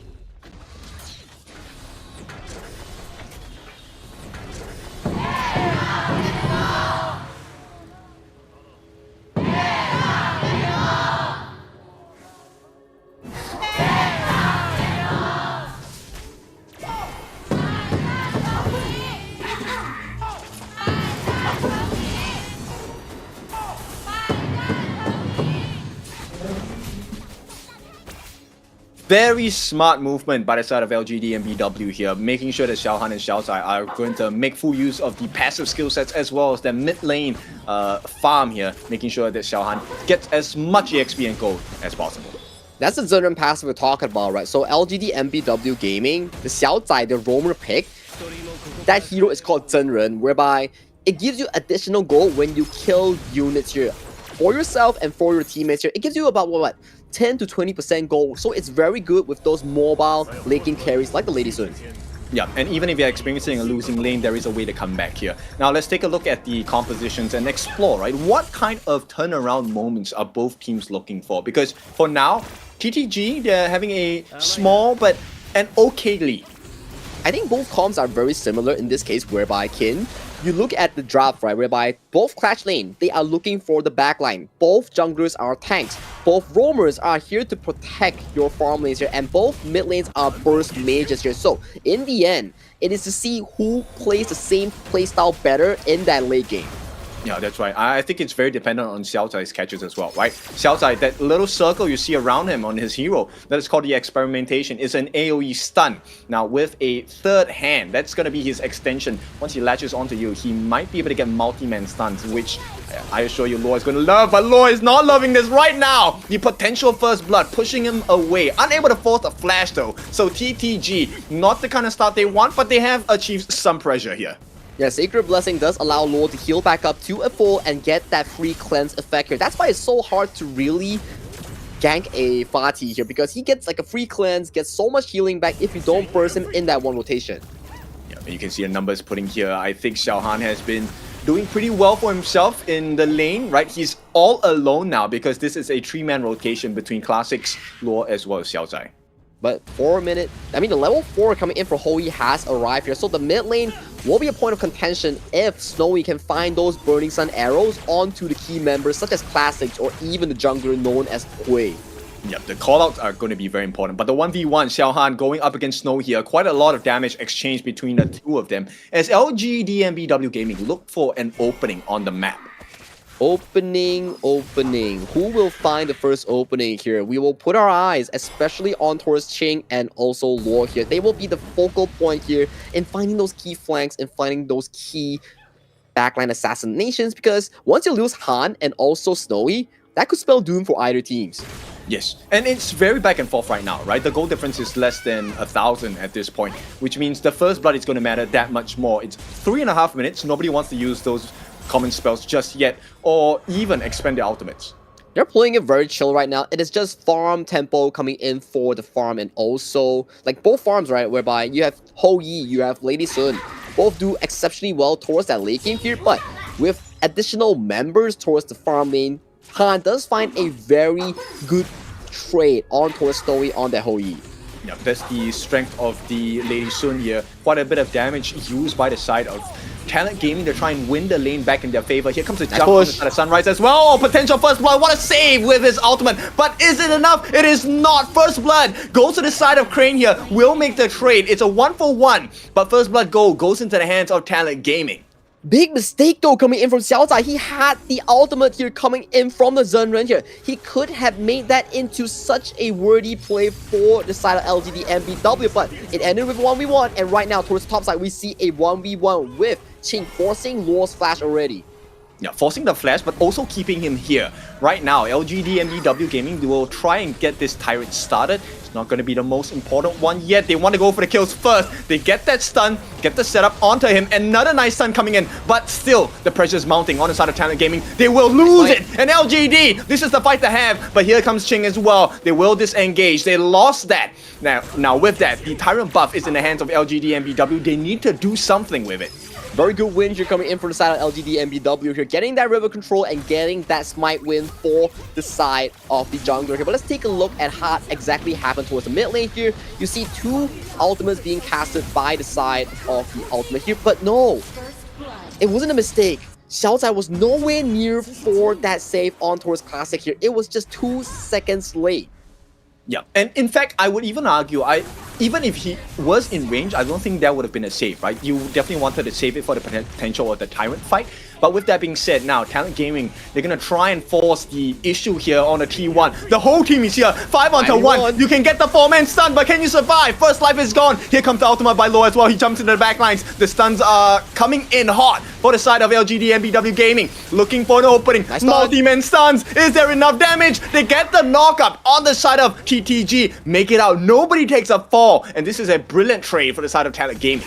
Such a clean disengage coming in from Joy. Sunra was taking so much damage coming in for the side of LGD Gaming, but due to the fact that Joy saved nice jump! Exploded! It's not going to be enough though. Even with the correct jump, he's going to give his life, and right now the chase does happen on the side of Hui. Can he get a knockup? Unable to find so. Luo commits that flash. Will be able to make the trade for the team, and it's looking like an all-round battle. LGD now winning this entire team fight as they look for more value across the map. It was Xiao Zai finding the key catcher, but look towards the river here as we see Ching finding the assassination on towards Xiao Han as well, making it a 3-for-3 exchange. It was all looking good, but with that takedown onto Xiao Han, I think Talent Gaming have recovered a little bit of their loss here. That was crazy stuff in that 1-minute exchange here. This is LGDNBW Gaming's playstyle. They like to fight, they like to skirmish, and right now, Talent Gaming is being pulled into that tempo that LGD has set up for their team. This is very lovely, right? And in this game number 2, they back it up with the macro plays as well. The split push coming on from Lore. This is good value, additional gold. And finally, they secure a 1,000 gold lead for the side of LGDNBW Gaming. Very consistent stuff so far coming in for the side of LGDNBW here. With this lead, it is looking even better for them. Let's check out the replay here. It's a flash third hand stun here coming in for the side of Xiao Zai on the Zhenren here, and then you can see towards the front side here, even though a good save was committed by Joy, the kill final blow still landed onto Snowy and also selling Sunrise as well, and in the end it was also Ching finding this trade of a kill here, so it equalized in that department here, but also losing farm on a Ho Yi, not what you really want in these exchanges. Exactly. You need to be able to balance out the damage, right? And I think it was a great catch by the side of LGDNBW, because if Crane had stayed alive, it would have been a very different situation for the side of LGD. But here we go. This is the all-chill ultimate committed by the side of Joy. They want to look for value here. Protect that T2 at the bottom. Nice jump in by the side of Sunrise. But the ultimate from the side of Classics are coming in. They're shredding the tanks on the side of Talent Gaming. LGDNBW Gaming doing well to hold the members of TTG down here. Such a chaotic tempo that's being set up by LGD here. This is their favorite tempo. They love to fight. They like to fight. And right now, it is looking in their favor with a comfortable 2.5 thousand goalie in their pockets. More importantly, they're allowing room for Xiaohan to really get this rolling rate values, right? And this is going to be huge. Now, Talent Gaming, they have kind of put Ching on this role where he's supposed to split push, get additional map pressure as he did in game number 1. But it's not really working out too much in this game number 2. Ooh, this game number 2 so far, like you mentioned here, Kin, it is totally in the control of LGD, but still same thing. We haven't seen the 10th minute mark whereby Talent Gaming showed us what they could really do with the Ching effect here. So let's take a breather. Let's see the 10th minute. That's where fights really start to happen. Yes, the risk here is actually the mid laners. If they take them down, it's going to be huge. Now, Classics will be that target for the side of Talent Gaming because he's the tank shred, right? They get rid of Classics, they should be able to win this. Look at the river control here coming in from both of these two teams here as engage comes through. Yep. All shield with the catch as well. That's the first life down onto the side of Classics. They get the mid laner down. And this is a great fight for the side of TTG once again. Right before the 10-minute mark, they give the life a Ching, but they can find more value. The push comes in on this mid T1 at the same time. They will back off because right now, Talent Gaming, 30 seconds before those neutral objectives at the 10-minute mark for the Shadow variants. Very clean stuff here coming in from the side of Joy, finding that good flip on towards Classics, making sure it was a 4v5 here. This is what we talk about here, kid. Don't ever count out Talent Gaming because with their super capability in that macro department, they could always claw the game back into their favor right now. We are slowly approaching that 10th minute mark as we speak. Yep, nice setup with the alt shield as well as the Burning Sun arrow. This is going to secure the mid T1. This is plenty of vision given to TTG, which they will make full use of. Back in again is the members of LGD as they take total control of this bot side river here. Shadow Tyrant has been started by the side of Xiaohan here. River in control as well for LGD. How does Talent Gaming approach this big objective? I mean, they're being held off by the side of Hui at this point. Can they get the steal in as well? No ultimates just yet. Joy, he can push them all the way with the alt shield, looking for the steal. Not going to be completed. LGDNBW find the solo Sunrise. They should be able to take him down, and it's a huge mark of success. Burning Sun arrow will not hit the mark at all. The turnaround potential comes in. Ching, gonna save the day, gets the kill on the Xiaohan. There's a lack of damage coming in from the side of LGDNBW Gaming. Meanwhile, they're holding their own against Hui, and the chase down happens, even with the experimentation. The stun, oh no, they've turned it around. Snowy gets taken down, but here comes that damage from the mid laner. This time, it's Crane's job to get it done. They make a trade, and it might be, and it definitely is, an ace for the side of Talent Gaming. What a messy fight coming in for both teams here, but in the end, it was LGD securing that Shadow Tyrant while also losing that fight here. But good news aside, they still got 2 key members for Talent Gaming, but this is not what you want to see when you secure that Shadow Tyrant. You have superior combat buff compared to your opponents. Yeah, I think Xiao Zai was really just cut through, right? He was separated from the team, unable to provide the maximum value for the side of LGDNBW Gaming. Now, even with the Shadow Tyrant take, like you mentioned, look, they're losing in terms of the gold. And it's close to, what, 700 gold difference in advantage to the side of LGDNBW Gaming. The clock's ticking. This Hui is just starting to get even larger as the game progresses here. It was kind of sad for the side of Lure. He didn't really find a good flank angle, and he was kited to death by Snowy and Crane in those approaches here. So if we get a replay there, I could really break it down on what exactly happened here. But going into live, goal lead, what goal lead here, kid, is back to an equal footing for Talent Gaming. Yeah, man, they're allowing the nice setup, the Stunders to come in. This will not be a kill here. This is really just poking and prodding, opening up the map. The true value here is the fact that Ching has been doing the split push similar to game number 1. Now they're going to set up a team fight here. Talent Gaming looking for an opening. All they need is a stun. Look at Ching. Will go in. Right now, they're all circling around, unable to make a difference on the side of LGDNBW Gaming. T2 has been taken down at the same time. Yeah, it's a 50-50 here, and no teams want to be committing for that 50-50. They all want a better team fight scenario for their members here. So, name of the game will be those side waves and will be the 2 clash lanes really finding those backline assassinations here. That's why you see Ching on that Guan Yu been finding really key flanks to really decimate Xiaohan and also Classics in those team fights here. So whether Luo can reciprocate the same success will be an important factor as objective goes to TTG. And look at the front side. Yep, they will set up the poke once again, right? Unless TTG finds the perfect opening, they will always just poke and prod and then disengage, right? So this is something that they're looking to do. For now, they have not really hit the mark with the Burning Sun arrows in terms of value. So let's see if they can achieve that. Yeah, so difficult right now coming in for the side of LGDNBW. You are facing against multiple waves of Vanguards crashing into your tower. As you can see towards the minimap, Kings are starting to show for the side TTG to attack that top clash lane in this exchange. They have to, right? Now, if they can balance out the T1 at the top, it'll be great news for the side of Talent Gaming. They do have the Shadow Overlord and the Shadow Vanguard as well. Bear in mind, this is the Shadow variant, which means you get much more value. Sunrise pushing the backline away, trying to put Luo at a difficult position. The setup does come through. Nice they just want to push them back for the T2 in the mid. Now, the re-engage comes in. They get the shred down onto the tank here, which is Joy. And now TTG have to back off first. Yeah, it's a bit of a tussle here coming in from both of these two teams here. As look at the clash lanes here, they are finding the position here, but if flash engage comes through from Xiao Zai.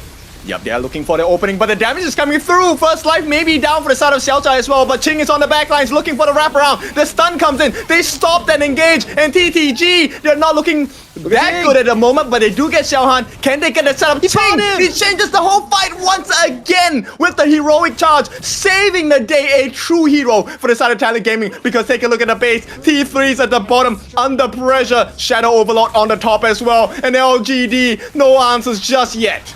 That is crazy. Once again, Ching finding the key engages here. And look at the bottom side here. Bottom tier 3 already going down. Another goes to the mid side as well. And top side, 2 more Vanguards marching into LGD's base. If they pull him back, is that the great idea though? Here comes a save. Luo as well, changing. He can be the hero if he gets the kill here. Unable to finish the job just yet. Diving in, he will make the difference, but he gets taken down. LGD, that was supposed to be the play. They can't find it, and now Classics has fallen as well. LGD, they're left with just 2 members to defend for the next 30 seconds.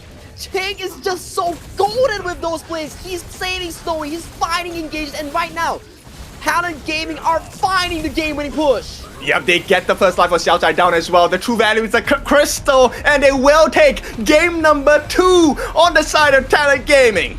What did we say? What did we say? It comes down to the clash laners here, but in this matchup, it was Ching on his main hero Guan Yu, finding push after push after push, securing the game for the side of Talent Gaming in this game number 2. How does he do that? That is insane. Ching, once again, he is the captain on the side of Talent Gaming, and the vision on this man is just crazy. To think that at the start of the season, he swapped towards Rome, that was just not in my expectations. And you can see the seasoned veteran in that clash and is exactly what we want to witness here. Superior Guan Yu in the game number 2, only faltering once, but all the team fights with him, it was always him setting his team for success, finding the members like Xiaohan and also Classics in those team fights. And I really like the adjustment on the side of Talent Gaming, right? If you can't kill Classics as the Angela, who is going to be a win condition in terms of shredding down Joy as well as Sunrise, then you just make the ultimate useless in that sense, right? The Angela Classics could never really truly find value with the Blazing Brilliance towards the end of the game. Nobody was standing in line, and even if there was, Joy made sure there was no value with the All Shield pushing through so that no projectiles will be hurting the rest of TTG. It was down to the execution of the team comps, right? Whereby we start the series talking like, hey, both of these team comps, they are really similar in these two teams. And then we discuss as well, 10th minute is where both of these two teams will start to fight for control. And it was, again, Talent Gaming coming back into the series with those miracle team fights set up by Ching. Ching finding plays after plays after plays, giving them the upper hand in those team fights, and then the final nail in the coffin was him again, saving Snowy, finding the flanks. He does it all. What a impressive Guan Yu performance by Ching, the captain of TTG. So we have Coach Jiuze, who is the general of the mind games, but we also have the general of the execution. Ching here with the Guan Yu, I think a brilliant performance. I think he might be having that second MVP in a row here.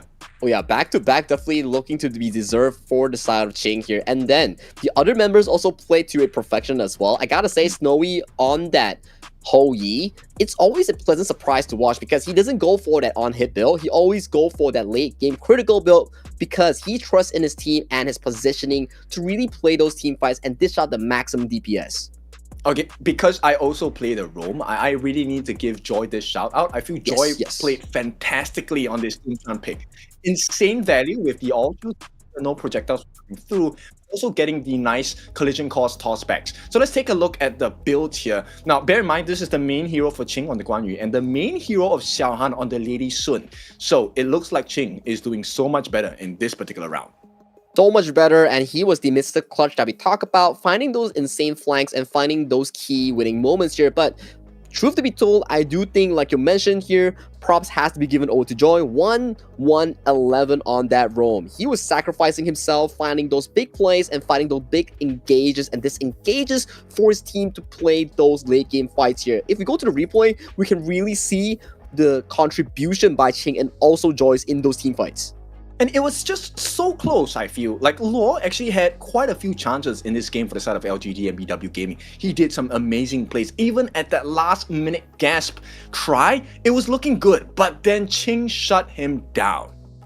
Qing really shut him down. It was down to the battle of the Clash Laners finding towards the backline here. Even though you have Zhenren on that roam, it wasn't enough. It was always the fact that Zhenren had to force out the ultimate early, unable to provide it for his team. That's when you know the ability to revive your teammates is already gone and dusted, allowing TTG to find those game-winning team fights. That's right. I think we talked about the aggression coming in from LGDNBW Gaming. Was this a more aggressive style, or do you think it's similar to game number 1?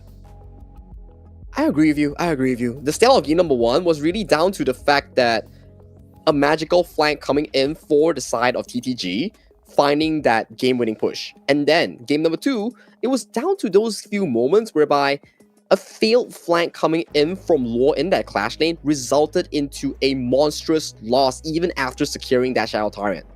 Agree. I think they found more value on the side of Talent Gaming, but also I think this is mainly because of Crane in the mid lane, right? The difference in value he provided. He was getting the knockups, he was getting the Blossoming Fans, the ultimates down, a lot more burst damage. If you take a look at the end game, he had 2,000 gold advantage against Classics, who was handling the Angela at this point. But it is going to be Qing here, who is going to be the MVP second, 2 times in a row for the side of Talent Gaming. Super well deserved from the captain coming in from TTG here. He was finding the best plays, best scenarios. This is his main hero, and he make the main into a MVP performance deserved in this game number 2. Yeah, very impressive gameplay, setting and opening up the pathways for the side of Talent Gaming to really capitalize on that value that was given by his Guan Yu. Yeah, it was down to the key factors here. We talk about the up 1v1 matchup in towards the Clash lane. Yes, Fatih doesn't do that well in towards these big team fights. His job is to find the flanks, find the key assassinations, but the role is still the same. You have to find the backline, and in this game, it was Qing outdoing Luo in those exchanges. Okay, it's a very small kind of interaction, but in that last fight, second last fight maybe, before they actually won the team fight, Xiao Zhai was actually using his ultimate, right, for Signs, and right at the most critical moment, they chose not to go for the kill, right, on the side of TTG. They actually allowed him to back, and this was where Qing was able to find that backline engage onto the side of Xiao Zhai, and then provide that game-winning Razor Cavalry catches, heroic charges for TTG. He was equalizing all these players, and let's take a look at the team fight that really started to shift things up, right? It was Joy finding a surprise flip, and then the engage coming in from Qing here, setting up his team for another kill here. He does sacrifice himself in this exchange, but you start to see the winning scale of events start to shift towards the side of TTG in this 10-minute mark. Yeah, very nice usage of the Soaring Green Dragon as well, right? Just to push them out of turret range so that the team can actually dive. This one was looking a bit scary because it felt like Sunrise, he was giving his life for no reason at this point. But because of the way that Qing played, turning around this whole situation, getting rid of Xiaohan, I think that's the biggest difference maker here. And then jumping in, making sure that Classics had no way out. What a wonderful gameplay from the side of Qing. It was indeed very wonderful coming in for the side of Ching here, and you can see this final one. Take a look at the mini-map here. On your right side is Ching finding the first execution on towards the Zhenren, which is Hui on that roam, and then you see the flank here coming in. Jumping on the correct timing, capturing the farm lane in Xiao Han on that lady, and then executing that play to a perfection here. But let's hear the chaos. 末龙必备，兄弟，关上有利线，可以直接升了，看位置，别急，别急，等我着，等我着，等我着，注意太野，安琪拉，中安琪拉了，兄弟，别快打，别急，可以打，可以打，安琪拉掉，后一往前打，死了，安琪拉没闪，太输了，死了，来，曹操，虽然没闪，先拉回来，慢慢打，龙有了，兄弟 ，OK， 龙有了，没了，可以压吗？去带线，家里有红，兄弟，下波可以来带中上，去带上，中上退，一起，四个一起啊！我管你打位置准备，我知道了，贴图这里的，虽然没闪的呀，一会儿先夹波中，早就夹波中，下血了，刚摸，半血，直接来，哎，我先过中，别着急，我先过中，独立场你了，2万了，前面独立场，在我们红区，来准备底兄弟，好的，打人，别慌，打人就行，别我先打。看龙血别急，空干！来，曹操没闪，兄弟，曹操没闪，虽然没闪，曹没闪，兄弟，曹能打，没复活，跟我能打，没复活，好的，没复活的，你往前打，等我关你留个杯，好的，我当土，哎，吹了，打一套，别急，反正，哎，曹操没闪，直接走呗，我没位移，帮我推走，快走，我先跑，拆了，可以打，曹操没打，没打，兄弟，没跑屁啊！七口血，能打一波吗？我有新拳，我7秒，给我奶，5秒，别急，3秒，3秒，可以打，不用急，虽然没闪现呢，收到，给我奶，跟着先打，来，我放到一波了，香烟没闪，中了，慢慢打，放，来杀人，放下小乔，收到，杀人呗。Very interesting comms coming in from the side of TTG. Similar to their previous performance against AG, I feel today their comms are a little bit more reassuring, right? It's always about reinforcing that, hey, number one, the Lady Sun does not have flash, right? And there's no more revive on the Zhenren. And this is where they make the correct decision. So even though Sunrise, a couple of times, he threw his body into the front lines, he knew that the team was able to come back. And they were always considering what are the other options on the map. Was there going to be the Tyrant available for the taking? Was the Crystal the next objective, and whether they could survive the actual fights. Everything that looks so chaotic, so scary for us on screen was actually pre-mediated and understood by TTG right from the get-go. It was a lot of information trading like we talk about. It's like the timers, flash timers, or the objective timers, and then how to play the team fight. You can see at the Shadow Tyrant fight at the 10th minute mark, information was given towards the side of Ching, whereby, okay, how much HP is left? Can you still clear it at mid-wave? You have to come immediately. And then information was also given to say like, okay, Sunrise, tank up front. Let's settle the Cao, the Fatih that was jumping on towards the backline. And then once Sunrise was down and once the Fatih was down, it all went in favor really in towards the side of the Hou Yi and also the Xiao to do all the damage needed for their team to come back in this game. I think the information passed by the members of TTG, this is what you can really pick up from them, right? So number one, it's not just saying, okay, chill, relax, we have this in the bag. It's also about giving options and understandings for your team, where that last gasp attempt by Allure, they knew that one of them was going to fall, right? But they told each other that we know we can take this fight, just drag him back, we'll finish him off, and then we can go for the win. And then Ching played a pivotal factor in that as well, right? He was pushing back Luo on that Chati, and then he got so much room for his teammates on the side of Snowy to dish out a DPS. Getting that Fatih led to the demise for the side of LGD in this game number 2, whereby, yes, if you don't find that big play on towards the backline, you're essentially done for when the Hou Yi and Xiao Qiao scales towards that late game. And the most important thing I think you guys should definitely listen to and hear out is, how many times have you in your ranked games or even peak games found the opportunity to really hit the crystal but back off because you felt unsafe? That was where that final comms came in from the side of the entire TTG. Lady Sun has no flash, there is no revive, just go for it, right? And this is the kind of comms you need to have in your games to be able to find success and get those stars or even those upgrades in tiers. The unspoken rule coming in for games in Honor of Kings, whereby if you can hit the crystal, do hit it. Don't grab your ego and then get more kills. That may lead to a potential comeback into your opponents. And then do not die at 3 minutes and 9 minutes timer. That's where the Tyrant and Shadow Tyrant start to spawn, which can lead to a big goal shift. Yeah, and really understanding the win conditions available on your opponent's side, right? Like we mentioned before, Classics was finding a little bit difficult to find any entry and true value with his ultimate throughout the later parts of the game. And Ching, knowing about his mobility on this one, you really played it to a top-notch performance. Now, with that success, they are leading this best of 7 series 2-0. Sagi, will we get our first ever 4-0 here?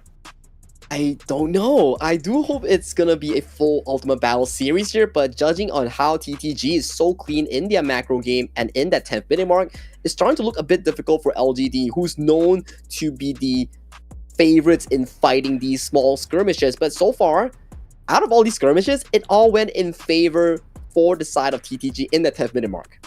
Okay, so for LGDNBW gaming fans, don't worry, don't fret. There is still a couple of options to explore. We have seen the potential. Let's talk about the Clash lane, right? I think there's still the Mengtian, there is still the Byron available. These are big picks that we know Luo does well on. So let's see if Luo, as the captain of LGDNBW gaming, can he bring the team back from this deficit? Because it's starting to look a little bit difficult here. It's not about whether you can or cannot. It's a matter of you must as of this point, because this is the lower brackets here, kid. 1 or 2 more losses will put you into a situation where you are packing your bags and leaving for home at that 8th spot. Exactly. So let's see what this is going to be. We are at Changsha here as we look at the captains. Once again, Luo and Ching looking to build up that potential for the team, because you can't falter here. If you do, you're going home. Oh, that is the exciting part and also the fearful parts here coming in for both of these two teams here. That's what really fuels your adrenaline going into a series whereby, okay, 1 more series and I'm out of the tournament here. That does make me excited, but that does also make me scared. If you're in LGD's position, 0-2, 1 more loss puts you into a series loss point against the likes of TTG. And so we talk about the pressure that these players are facing, these teams are facing, and who are the members responsible to alleviate this pressure? That's the coaches, man. And here we have, on the side of TTG, Coach Tutor. On the other side, for LGDNBW Gaming, is going to be more around what can these two coaches provide to the teams to give them the best chance of winning the next game and, of course, the entire series. It all starts from draft, right, Kin, whereby you start to see things like the Master Luban, the likes of the Dunshan, and also the Kongkonger start to be pacing out from these drafts. That's where you start moving all these carry picks like the Jing, like the Fate that we saw yesterday to the current draft. So we need to be thinking in the minds of the coaches here. What's the plan here? Because LGD, after playing 2 games of tanks, is starting to see that they cannot really keep up with the traditional playstyle that TTG really looks to play. So maybe a shift of playstyle here. A solo carry or a tempo jungle might fit their playstyle, like a Jing, like a Pei, for example. I think it's also dependent on what kind of drafts that they're given on the side of TTG, right? I think maybe one thing they can consider is, if you're going to take up the Jing, then let's just give them the Master Luban, Luban number 7 combination. Master Luban, Luban number 7 combination, and then drafting yourself potentially a Mai Shiranui, a Jing, or like a big engage like the Sulier to really force Snowy out of position might be one of the ways that you can really play this draft. But think about it, kid.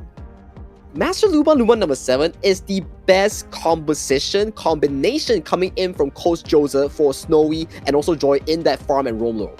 I know, right? But if you don't take a risk, you are risking regret as well. Who knows? That might be that turnaround condition. Imagine destroying the lineup that your team is very confident with. That is going to change some state of minds. So LGD, let's see what the risk is here. They will not allow it. So they take away the Master Luban. Talent Gaming, once again, take away the hire. Ooh, it's still the same pick and bans that we saw, right? You are locking away all these strong picks like the Haya, like the Dunshan away from the side of Talent on the side of LGD, whereby you are looking at one thing. Guys, why are we still looking at blue side Talent Gaming out of 3 games here? Where is the swap around for LGD? Are they really that comfortable on towards the red side? Well, I mean, if you take a look at the stats of the game, LGD had a better win rate on the red side. I mean, we don't know what the win rate for them is on the blue side, but still, oh no! Talent Gaming, they're going for that double refresh. It's going to be the Yangjian and Dolia combination. LGD has to take this away, right? Or have they already used it? They haven't used it yet. They still can pick up the Dolia here. But in this meta here, what really works well with Dolia on towards the red side here? But they don't really go for that approach. They do potentially lock in that early Diadea in that exchange here. That might be the first 2 picks here coming in from LGD. Okay, so this needs to be a big tank. Ooh, And I like Sulier. it. Sulier, all right? So we know about the extra life that he gives to the team, right? So that's his own life, right? With the Iron Colossus, he's going to be able to get revived one time if the team steps on his lanterns. But the true value is the pushback and that big ultimate. The setup is insane if you're on a Sulier here. You have the multi-knockouts, multi-setup, the AoE stun and knockout. That's what makes Sulier such a strong pick. And then if you're looking for those early game plays, early game push, the micro plays that you can do is to use your passive and force that level 1 push for the level 2 of your side lane. Yeah, that's going to be big value. But okay, here's what I have in my gut feel. I feel like this is a clash lane Yang Jian. We might see an assassin jungler here. It may be the case, right? Because it is still, in the end, very flexible in towards that top or jungle matchup, right? Whereby, you see, you are locking in a Zhang Fei. So you're putting a lot of focus into the Snowy department. You want this channel to scale towards that late game is what you are expecting in this game number 3 for Talent Gaming.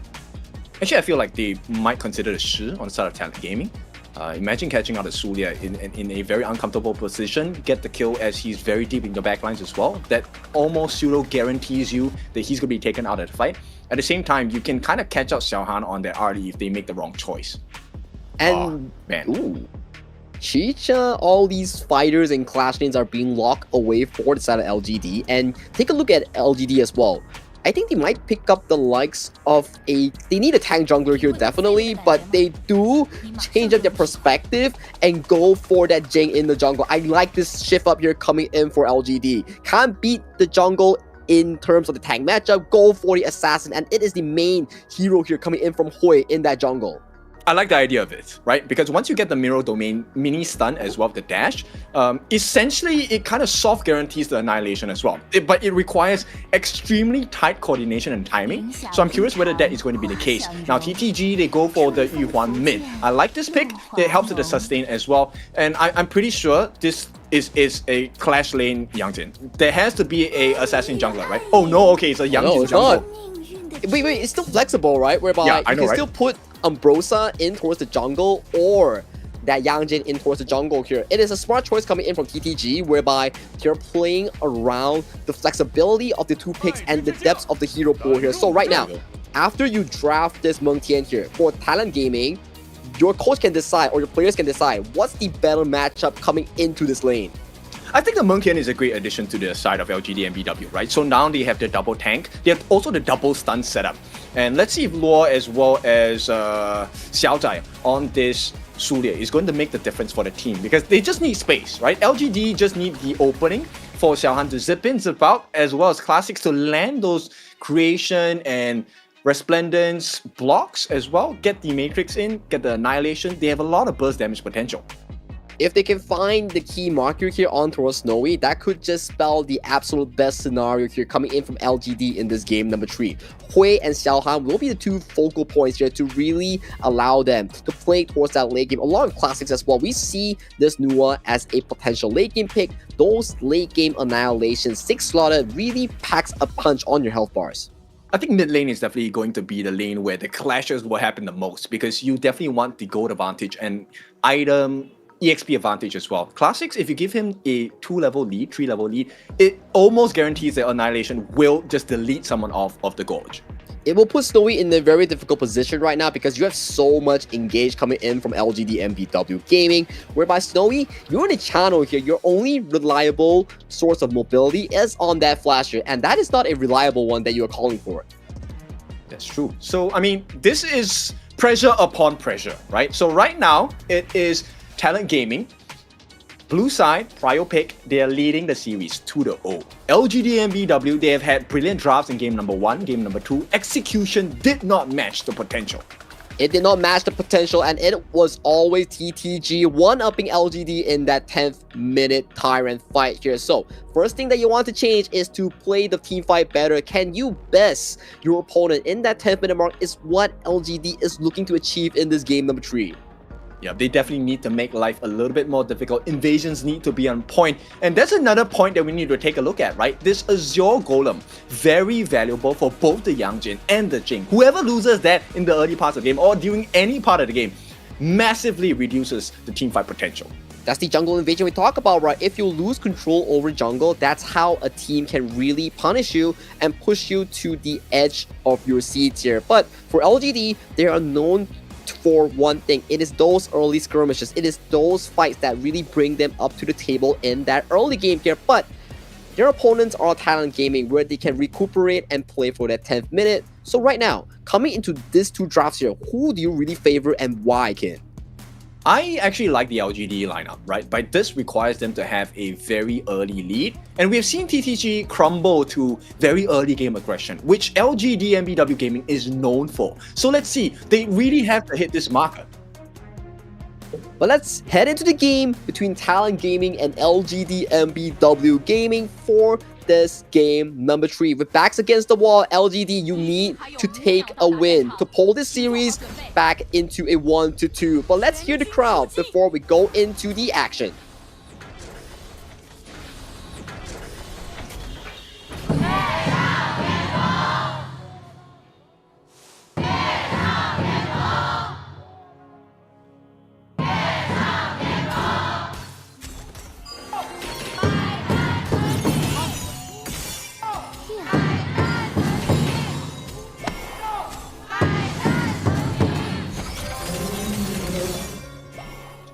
Insane challenges now for both the captains because there's a lane swap happening. LGDNBW Gaming gonna put their Arlie on the top side of the map to go up against Ching on the Umbrosa. Meanwhile, Loa has to deal with a duo that is Snowy and Joy.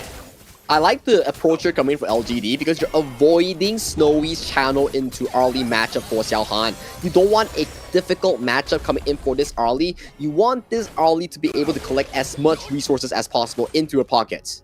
Also Classics, right? And with that, Classics has actually stolen the Spike Tail Beast away from inside of Talent Gaming, and this is a great start. But right now, it's all about the clash laners here. Luo and Qing, whoever falters towards the aggression on the duo laners on the side of both teams, that is going to be a potential opening that is going to help them snowball. Fully agree with you here, Kin, but in the early game, I do want to put focus more on towards the junglers. I do think they have more mobility and spells to really look for these big team fights here. As towards the mid lane, so many members here already. Yep, they have to make full use of that gold sharing, right? And right now, this is also the best place to make those trades. But looks like LGD are not getting the better of the trades here. Nice mirror domain by the side of Hui, but it's not going to provide too much value. Just buys a little bit more time because they make the earlier rotation on the side of LGD. Yeah, big like CDs being committed for the side of LGD, but Hui is going for a much more safer build. He's going for that tank jungle item on towards the Jing here. Not what we see usually, but it is one of the possible routes that you can go for if you're looking to be a annoyance or nuisance in those team fights. Yeah, once it gets into the giant grid form, that is where the true potential of the tankiness will come through. But for now, it is really about the positioning, right? We want Hui to be able to catch his hands onto Snowy or Crane. Force something out. Forcing something out, but can you force something when your wave is so frozen in towards the enemy base here? Because look at the wave here. They're just trying so hard to allow this wave to start pushing into a neutral state. Yeah, I think this might be the chance that LGD wants to look for and try and put pressure, right? They actually committed the ultimate on the side of Lore, the young generals. Now this means the rotation has to be done on the side of LGD or they will lose value in this rotational speed. Rotational speed is the name of the game here. As we take a look at the resource department, so far it's still a 50-50. Both teams are farming to an equal in this early game. Yeah, Snowy is, well, almost halfway to the item on that Eternity Blade, and the RE as well, halfway to the Doomsday or Sparkforge Dagger, depending on which one they want to go with. It has to be Doomsday, right? Snowy... Wait. You're talking about Xiaohan, right, on the early? Xiaohan. Okay, Xiaohan is going for... Oh, hang on a moment. Nice setup on this first life. Can they get it down? Annihilation. It does hit the mark. Not enough damage. At the same time, Mirror Domain committed, but right under that T1 turret, which means he has to back off. Hui taking a little bit too much from that T1 in the mid. Oh, back to your question as well here, Kin. So in the Chinese KPL version, the early standard build goes for the Sparks Forge into the Doomsday and then the Daybreaker here. So Sparks Forge allows you to farm faster, and the recipe for Sparks Forge involves like more physical damage compared to the global server. Yes, major differences, right? And this is Yes. going to aid it with the wave clear. So this is going to be huge for them. Right now, you can see the value of the Spark Force Dagger coming through against Ching. Now, this is the 4-minute mark. Yeah, 4th minute mark. Tyrant has already been started for the side of Talent Gaming here, but this early game that we've seen so far, both side leaders are nowhere to be seen. Yep, there is no more first life for the side of Xiao Tai. He will give his life. First blood goes into the hands of Crane, looking for more value as well. In the meantime, they know they lost this fight. So LGDNBW make the trade at the top side. Luo getting that T1 on the top. But still, Snowy with a good rotation as well, escaping from danger and allowing himself to position in towards that mid lane here. Big win so far coming in for Sat TTG. Right, the indomitable form by the side of Ching, the captain here, as Hui looking for some value, will get the clearance on that T1 wave at the bottom side. So LGD keeping pace, in fact, having a very slight lead for the moment. Yeah, very slightly for the moment, they do trade the tower in exchange for the Tyrant here. But right now, in towards the early game, already a kill on board for the side of Crane in that mid lane for this Yuan. Yep, I think it's okay. It's not the end of the world, right? It could have been worse if that kill was given to Snow instead. The stuns are trying to come through, but for now, they're unable to lock down Luo, and this is a great lead to hold for the side of Talent Gaming if they can get more of the resources across the map.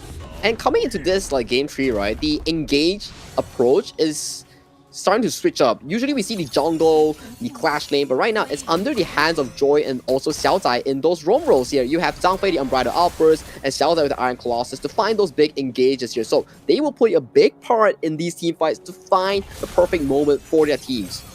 They have to. And right now, you also have to make sure that the map is very good for your side. Annihilation going to be dropped down. That's a healthy amount of damage. The true value here is taking the T1 away. Oh, on the backlines though, this 1v1 not looking too good. Emergence to try and deter them. That will be successful as Talent Gaming once again thwarted in their attempts to get down the lives of Hui. I was so close coming in for the side of Hui because that Hellhound landed on towards him. If there was no assistance here coming from LGD, you best believe Sunrise will go in for that second cast on that first spell. Yeah, but take a look at what Ching is doing again and again. This guy, sneaky, taking a lot of free damage on T1 on the top. This will be a necessary trade because they are kind of neck and neck in terms of farm. But once they take that T1, oh, hang on, nice catch from this movement. And they will take down the life of Xiaohan. A big start for the side of Talent Gaming, as well as the Crimson Golem. Annihilation will not hit the mark. There is an Unbridled Outburst to work with for the side of Joy. What will they do in this situation? Nice domain from the side of Joy. So they'll reset and LGD, no answers. It is a disaster here coming in for the side of LGDNBW Gaming here because you lost your main carry. The Arlie that needs to pace herself for the 10th minute mark has faltered in that exchange, and let alone that, you lose the Crimson buff as well. That is a big loss here coming in for the side of LGD. Yep, double whammy. Could get a lot worse. They're going on to the jungler. Hui is in a little bit of pressure here, but they have to be careful about Snowy's positioning as well. Here comes the flank on the side of Sunrise. He's looking for the opening. Jumps in. Can he finish off the job here? One more hit will do it, but the lifesteal is just a little bit too much. He buys some time, but this is your golem. That's a true value. Can they steal it away? Hui does secure it for the team, but the lives are at risk. Hui, he makes a beeline for the back, and the chase does come in. Can they catch him? Ching is looking for the opening, but they know this is time wasted, so they're putting their attention on that mid T1 with Joy, creating so much space. Unbridled Outburst could be the setup for the side of Talent Gaming here. What a good rotation thus far coming in from Talent Gaming, and once again it is Sunrise finding the catch on towards Lord, allowing them to attack the jungle, attack the mid lane turret, and right now, take a look at the lead. It is 2,000 in favor of Talent Gaming, which is a much more late game favorite matchup. And you're asking, how does Lore take so much damage? Because there was a 2-level difference between Sunrise and him just now. And with that additional pressure onto this Crimson Golem, they need to secure this on the side of LGDNBW. But here comes the potential outburst. And with that, they get the steal for Sunrise as well. And they will be looking to enter across the other portions of the map. Talent Gaming, they got what they came for. Now it's time to reset and make life even more difficult for LGD. They're playing so clean here coming in from Talent Gaming. They are just coming for the objective, denying you any sort of buff on the hands of Hui, on the hands of Xiaohan. You can start to see the level of the farm lanes is in favor for Snowy on that channel. This is not a good news if you're the Arlie, because Arlie needs the levels, needs the 3 item power spike during the 10th minute mark. If she doesn't, she will get outscaled by the channel. Yeah, and this is going to be the case until they hit 15, right? Where things will be reset into even, and then it's a comparison of farm. Right now, it's about, what, 300 gold difference that sets between Snowy as well as Xiaohan. But we'll see the fight. No unbridled outburst just yet for the side of Joy. We'll get the Radiance to slow them down. Here comes the creation blocks with the Matrix. Looking for an opening. They need to get this Azure Golem into the hands of Hui, or he will be in a disadvantage for the fight. He's looking for the entry, does get the smite, but no, loses it to the side of TTG, and now TTG on the hunt. The jump in by Sunrise. They want him now. Hui is going to be taken down. 30 seconds without the jungler. No more burst damage. Nice setup from the side of Xiaozhai. He buys some time for the team, but once again, the leaping savior, Joy, is giving so much value to the side of Talent Gaming, and the reward is well worth it. It's a T2 for the side of DTG.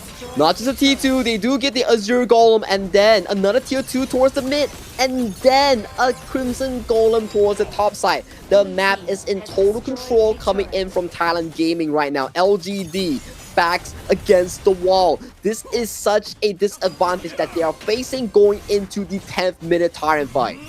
Yep, they were looking for red, but LGD are now beaten black and blue because this is blue across the map here. Talent Gaming looking for that split push once again. Ching buying time, getting that sneaky push on the top. At the same time, TTG, they're trying to fight for this 10-minute Tyrant. And with that, Hui once again has been pushed away. He has no options, no Azure buff to work with. And TTG have the entire map under control. This Tyrant is guaranteed.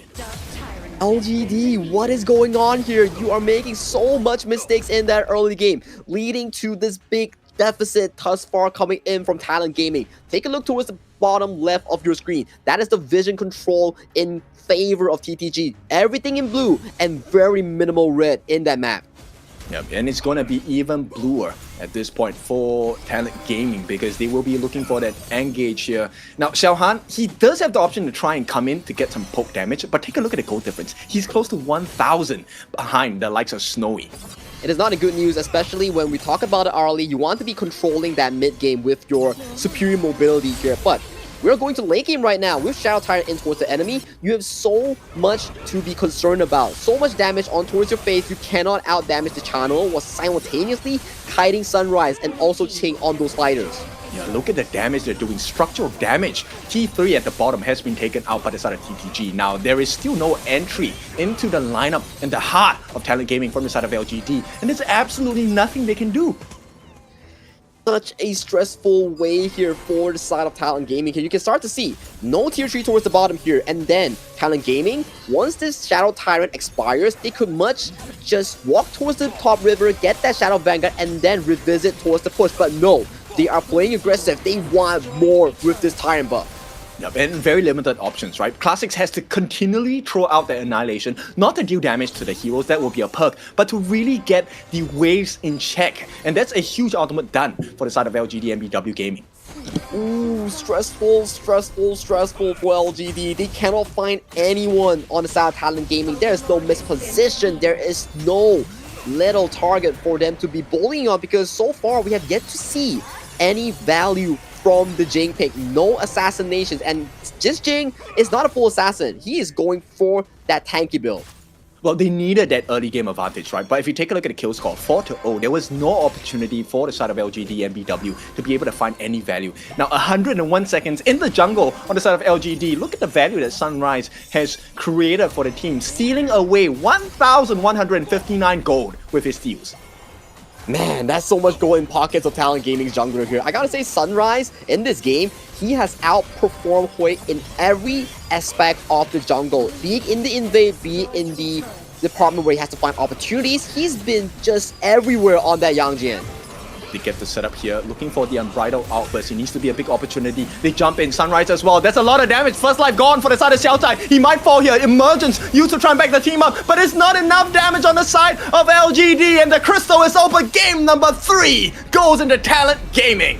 6-0 in that kill score. It is a complete perfect game coming in for the side of Talent Gaming. They had no casualties, and they played every little team fight from early all the way to the end game. Perfect, immaculate stuff coming in from TTG. Yes, and right now, because of this continual series of performances from TTG, they are on the cusp of giving us a clean sweep, one that has not showed itself in the past 4-5 days. 4 or 5 days, like you mentioned, Kirkin, it was all like what 4-3 at this day 1, and then 4-2, 4-2, and coming to this day, man, TTG, what a dominating performance against LGD. This is why we say TTG, they are one of the few teams that could really push AG in that upper bracket, but then sadly for them, they did fall into the lower brackets. They are now the lower bracket demons for all these teams in this bottom half. Exactly, so scary. And of course, we talk a lot about success. We want these teams to find success, but success also has its cost, which comes at losing and learning quickly. Right now, LGD needs to learn quick and they need to learn good because they need to win 4 games in a row to bring us, to win the entire series, 3 games in a row to bring us back into the ultimate battle. Is it possible at all today? We had like the historical events whereby Wolves was 3-0 down against AG and they made 4 games as a comeback during that, I think, 2024 spring.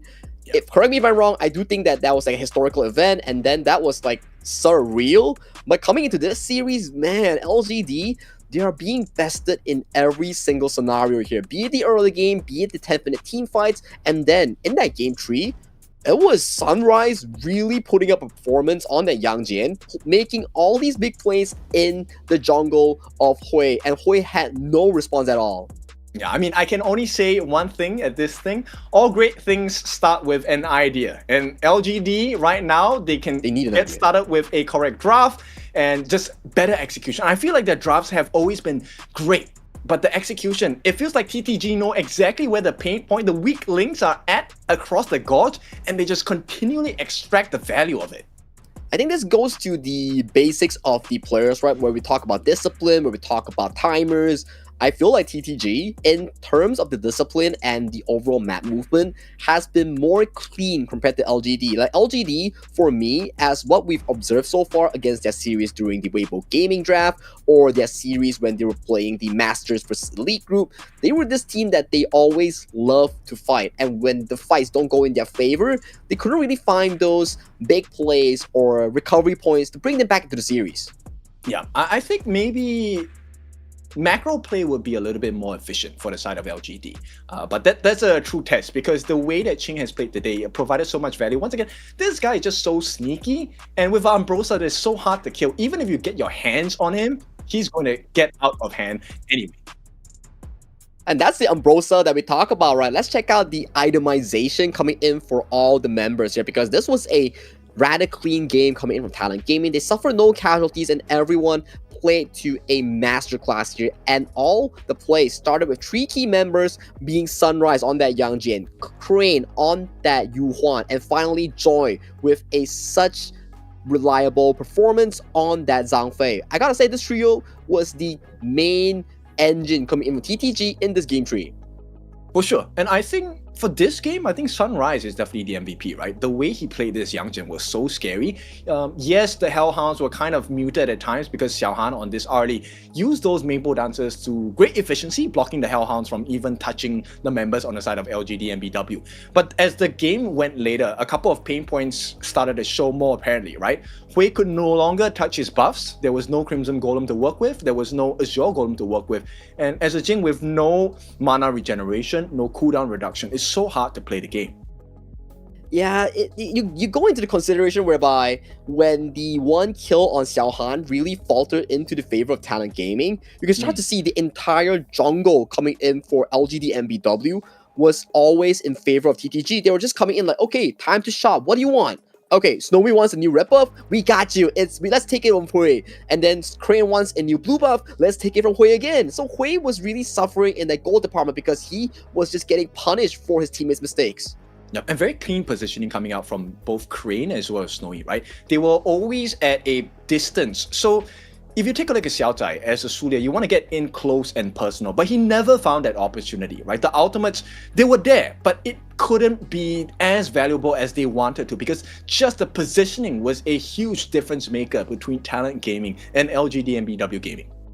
Exactly the case here, Kin, and we look at all these like differences coming in between the Clash laners. I gotta say, so far in this series, especially in game number 3, we can start to see the jitters getting over to Luo and also Xiaohan. They were not in their A game. They were really making these individual mistakes that caused the jungle to start to falter, that caused the team fights to be no longer in their favor, because we keep talking about it. Why Arlie is such a strong pick in the KPL, even though it got nerfed to the ground, it's because her capability in finding those 10-minute team fights when she starts to get going is why she's so strong. But if you falter before that team fight, you lose momentum, you lose gold farming. That's where you really start to lose out on this pick.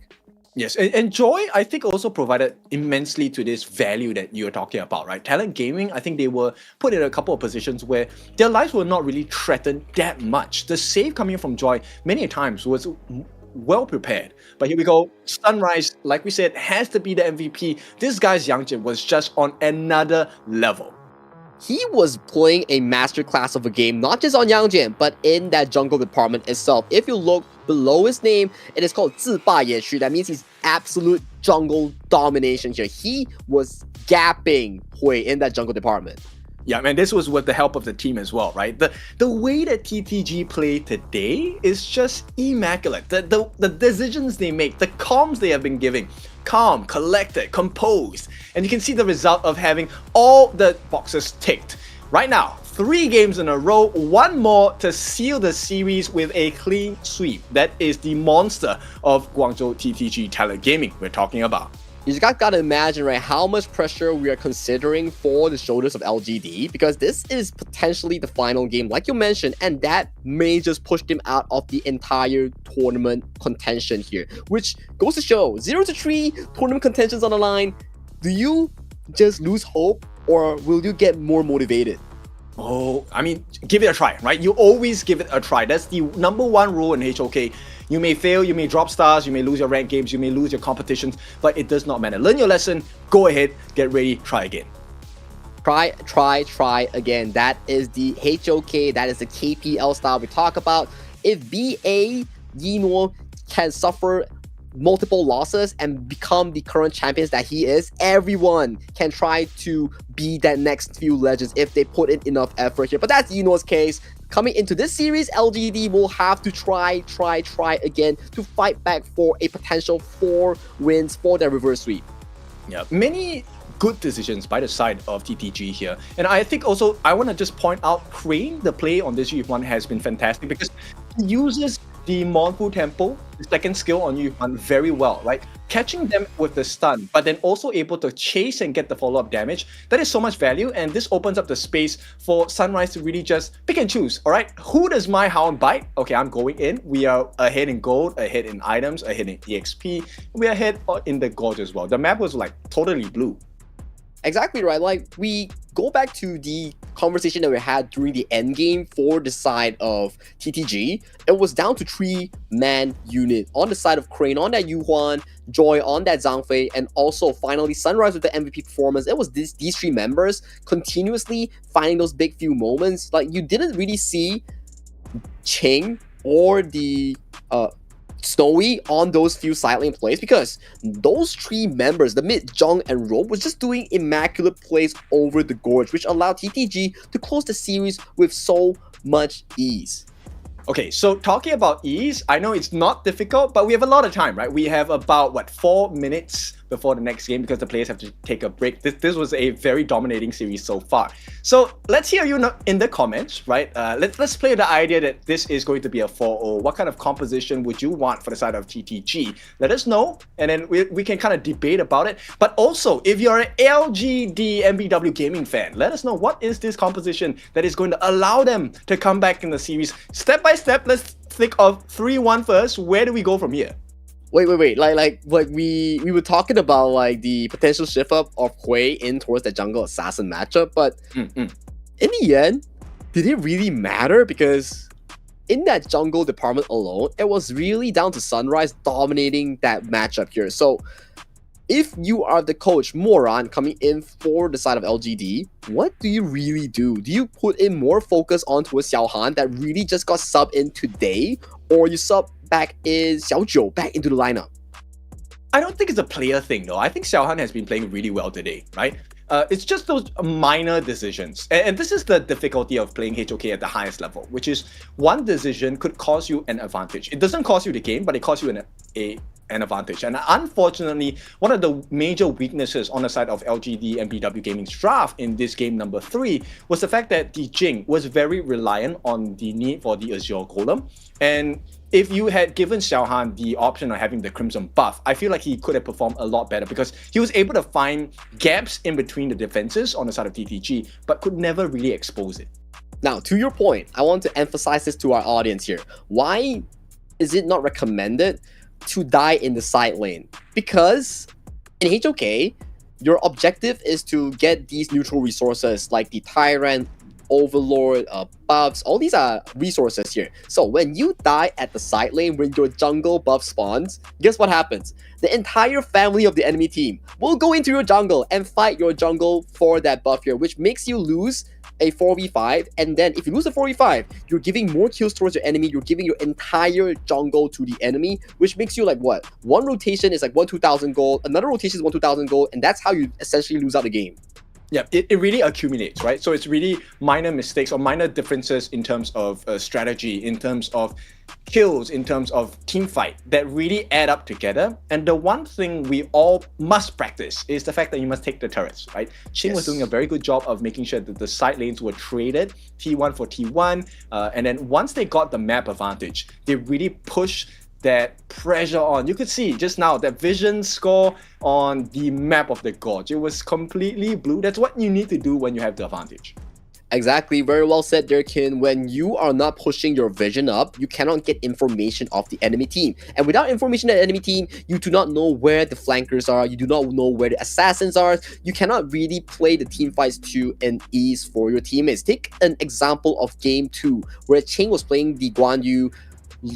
I think Luo didn't really match him in that department, whereby Luo was finding the backline flanks just like Ching, but in that backline flanks, there was always vision of where the Fatih was, but there was no vision on where the Guan Yu was. Hence, Ching always found those big moments and allowed his team for those big teamfight wins.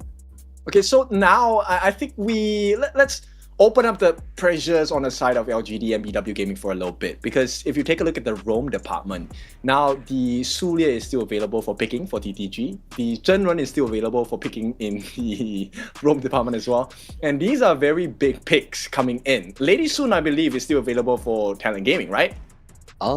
Yes. So, when they picked Duishan, they took both away. And then knowing it's Talent Gaming, they really like to play the late game farm lanes on towards Snowy here. So in terms of a pick and ban scenario here, I think the focus for LGD is to put classics on more of these tempo mages. Don't put classics on towards Nua or these late game mages like Angela. Put classics on something you can make him work in the early game. Potentially like the Maestro Nui, potentially like the Cat Boom that he can really find success on and set his team up for success.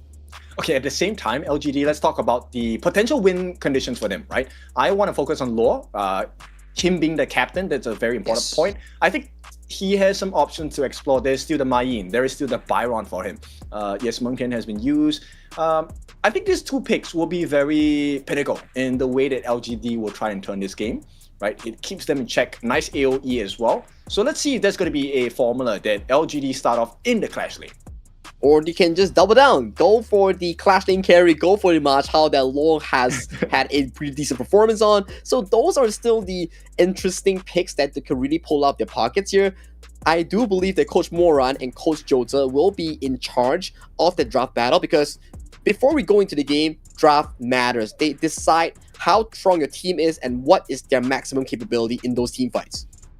I feel like, right now there is a potential of a assassin jungler coming in for the side of TTG as well. But let's head into the stages right now, because Luo, the captain of LGD, Ching, the captain on the side of TTG, both of them have done their efforts right now. It's to see the fruits of their labor on the stage. Fruits of labor. It is all the entire 2025 seasons coming in from KPL, pushing you to the grand finals 2025 here for your KPL seasons here. Tournament elimination on the line for the side of LGDNBW Gaming here. It is now do or die. If you don't do, you go home. Yeah, not the kind of trip you want to go on, right? At this point, you've already made it so far in the competition. Once again, if you're new here, welcome to the 2025 KPL Grand Finals knockout stages. We are in the lower brackets today, a best of 7 between LGDNBW Gaming against TTG Talent Gaming. And yes, we have a substitution in towards the farm lane here. Xiao Han will be subbed out and Xiao Zhou will come in as the farm lane role for the side of LGDNBW. Yep, let's take a look at his competition. That's going to be Snowy here for the side of TTG. So far, Snowy's had quite the peace of mind going up against his counterpart in the side of LGDNBW. But let's see, that situation can quickly turn. If the captain of LGDNBW Gaming has anything to say about it, the gold-haired blonde here, that is the captain. The captain plays a big role, right, whereby it's not just about in-game, it's about outside of the game. You have lots of experience, you have lots of emotions that you want to be expressing, but you need to comfort your teammates. You need to make sure that in a much more stable phase to play out this entire best of 7, anything that you have in the negative emotion side, don't bring it into a tournament, especially when this is the biggest tournament with a $10 million prize pool. I think 9.7 million. It's a big prize to have, right? And this is the cost, right? In order to get success, it is the decisions you make during failure and after failure. And right now, 3-0, backs against the wall. This is potentially the last game of the series for the side of LGDNBW Gaming as well as TTG. Can they rise again? Only time would tell. For TTG, they had a miraculous run in towards Spring and in towards ACL. Spring, they didn't really perform up to par. That is where ACL, they terrorized and destroyed every team coming into the tournament, securing their slot and forcing the KWC Game 7 Ultimate Battle. But coming into today's series, they are looking so darn strong and looking to 4-0 close this series against LGDNBW Gaming. Okay, 59% win rate on the blue side for LGD, 58% win rate for the side of Talent Gaming. Once, for the first time in today's best of 7, they have swapped sides. So Prio pick is going to go into the hands of LGDNBW Gaming. Yeah, this was like expected, right? Because LGDNBW, they were on the red side for the first 3 games. Didn't really work out. So what had to change? Potentially one of the players on the side of Xiao Han had to be dropped for the side of Xiao Zhou. And then you move your team from the red side draft towards the blue side draft, so you can put priority on that first pick. Okay, so major changes for the side of LGDNBW Gaming. Is this the change that will make the growth of LGDNBW Gaming's chances be higher? The first pick, the Dunshan. So LGDNBW, they have already expanded the likes of the Lady Sun and Fatih in towards that game too. So let's think, what can you still pair with this Dunshan in that combination? There's still the Machao, there is still the likes of the Aaron here. So these are still the available options coming in for LGDNBW. And I like the answer by Talent Gaming, right? So they get the Gerya, which is the other farm laner that is possible against Aaron. Kind of the similar skill sets where they're able to move around during the aggression, which is going to make the difference here because the roam coming in, Dunshan, will add on to the mobility and the defensive structure on the side of LGD. I'm a bit worried for LGD's farm lane because in this setup, it puts the Aaron into a very difficult laning phase into the Gerya matchup here. For Talent Gaming, they could just probably lock in that Diadea to form this insane laning phase revolving around Snowy and Sunrise pumping in those heals. That's true. But at the same time, I see a kind of different value, right? LGD, isn't this draft great for Yingzhen? Just stand back, poke, poke, poke. Stand back, poke, poke, poke. That's like possible, right? But we go back to our basics here. Dolia and Dun has been locked in for TTG. So this spells one thing. They are playing a in and out composition. Dolia Dun so far in this tournament has a 100% win rate. For the side of Talent Gaming, right? And now LGD, they ban out the Haya. That would have been a great pick because the Haya, if you get the Dunshan away from the fight, oh no, LGD are gonna have a tough time. LGD definitely has to strategically play their draft to a battle level here. So right now, you form your carry point as the Aaron here. Do you go for that Machao in that 4 to 5 pick? I think it'll be great, right? Because you want to create different angles of entry for the side of LGDNBW Gaming. They have a safe entry with the combination of the Dunshan as well as the Aaron pick. It's a very strong composition. Talent Gaming, I think they still need something else to be able to fight against this, in my eyes, a very strong draft, at least in the first half. they're still up for grabs in towards the mid pole because everything as we've seen so far has been removed, especially under the influence of global ban pick. You're looking at what? The likes of the 15 heroes ban away, 3 mid lanes has been removed from either side here, with also like Capul, Maestro Nui, and 3 more bans away from that mid pole. So mid mages starting to go low. Wow, but LGD, I like this answer, man. The Hano as a potential mid and the Chicha in the role in the clash lane. This is great answer. They can take long extended fights with the Kaiser and the Hano, but they can also get the burst damage in. We've seen that flash ultimate come in for the side of the Chicha pick from TTG. Now I feel like we're gonna get a replay of that, but this time it is LGD doing it. I am liking this Chicha pick because it plays out like the Dunshan and Vati combination, whereby you carry the Vati, go towards the backline, and then you just slash up whoever squishy that you're looking for. So interesting pickup here coming from LGD. They're putting a lot of focus still on towards the 2 side laners here, being on towards Xiaojio and also Law in that clash and farm lane. Ooh, is this the answer though? Lady Chen, I like it. I think it's a great answer. But what if it happens during the alt shield? Alt shield is the ultimate on the side of Dunshan, right? Where that big shield comes across, it blocks all projectiles, and it gives a mini stun when you're hit by it as well. So Talent Gaming, I feel like LGD have a great draft this one.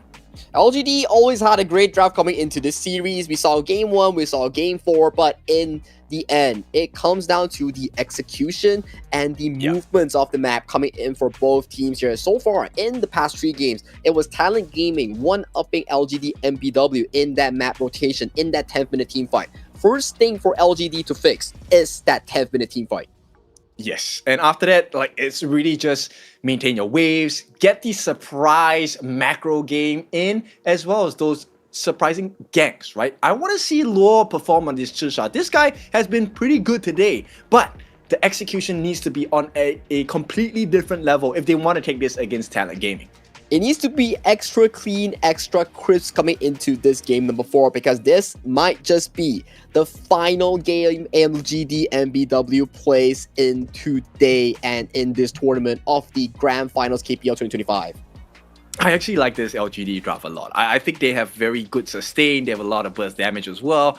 And this one then, like you said, comes down to execution, right? What is going to be the gameplay for TTG? Because it would really be a heartbreaker. You are so close. 1 game away from taking the entire series. Imagine you lose this 4-3.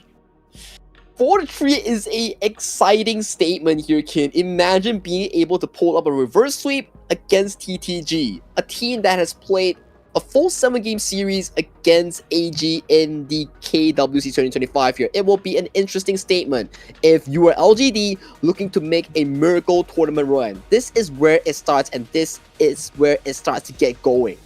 Yes, I mean, KPL, a dream for the teams. It is also a league where miracles can happen and often do happen. So let's see what the storyline is going to be for the potential last game of this best of 7. Does LGD come back, or does TTG just crush this competition 4-0? If they don't come back, they will be bidding goodbye to this trophy that every player on the KPL in the KPL looks to be carrying on their shoulders and kissing. So right now we're at the game 4 between Hangzhou LGDNBW Gaming and also Talent Gaming coming in from Guangzhou here. If you're an LGD fan, this is now or never. Yeah, it has to be, right? Because look, in the farm lane, there is healing potential from the Dolia. It might not out-heal the damage that is going to be output by the side of the Erin and the Dunshan. But with that being said, this is definitely still a chance for TTG to close the game right here, right now. But of course, we want to hear the cheers. Let the fans cheer.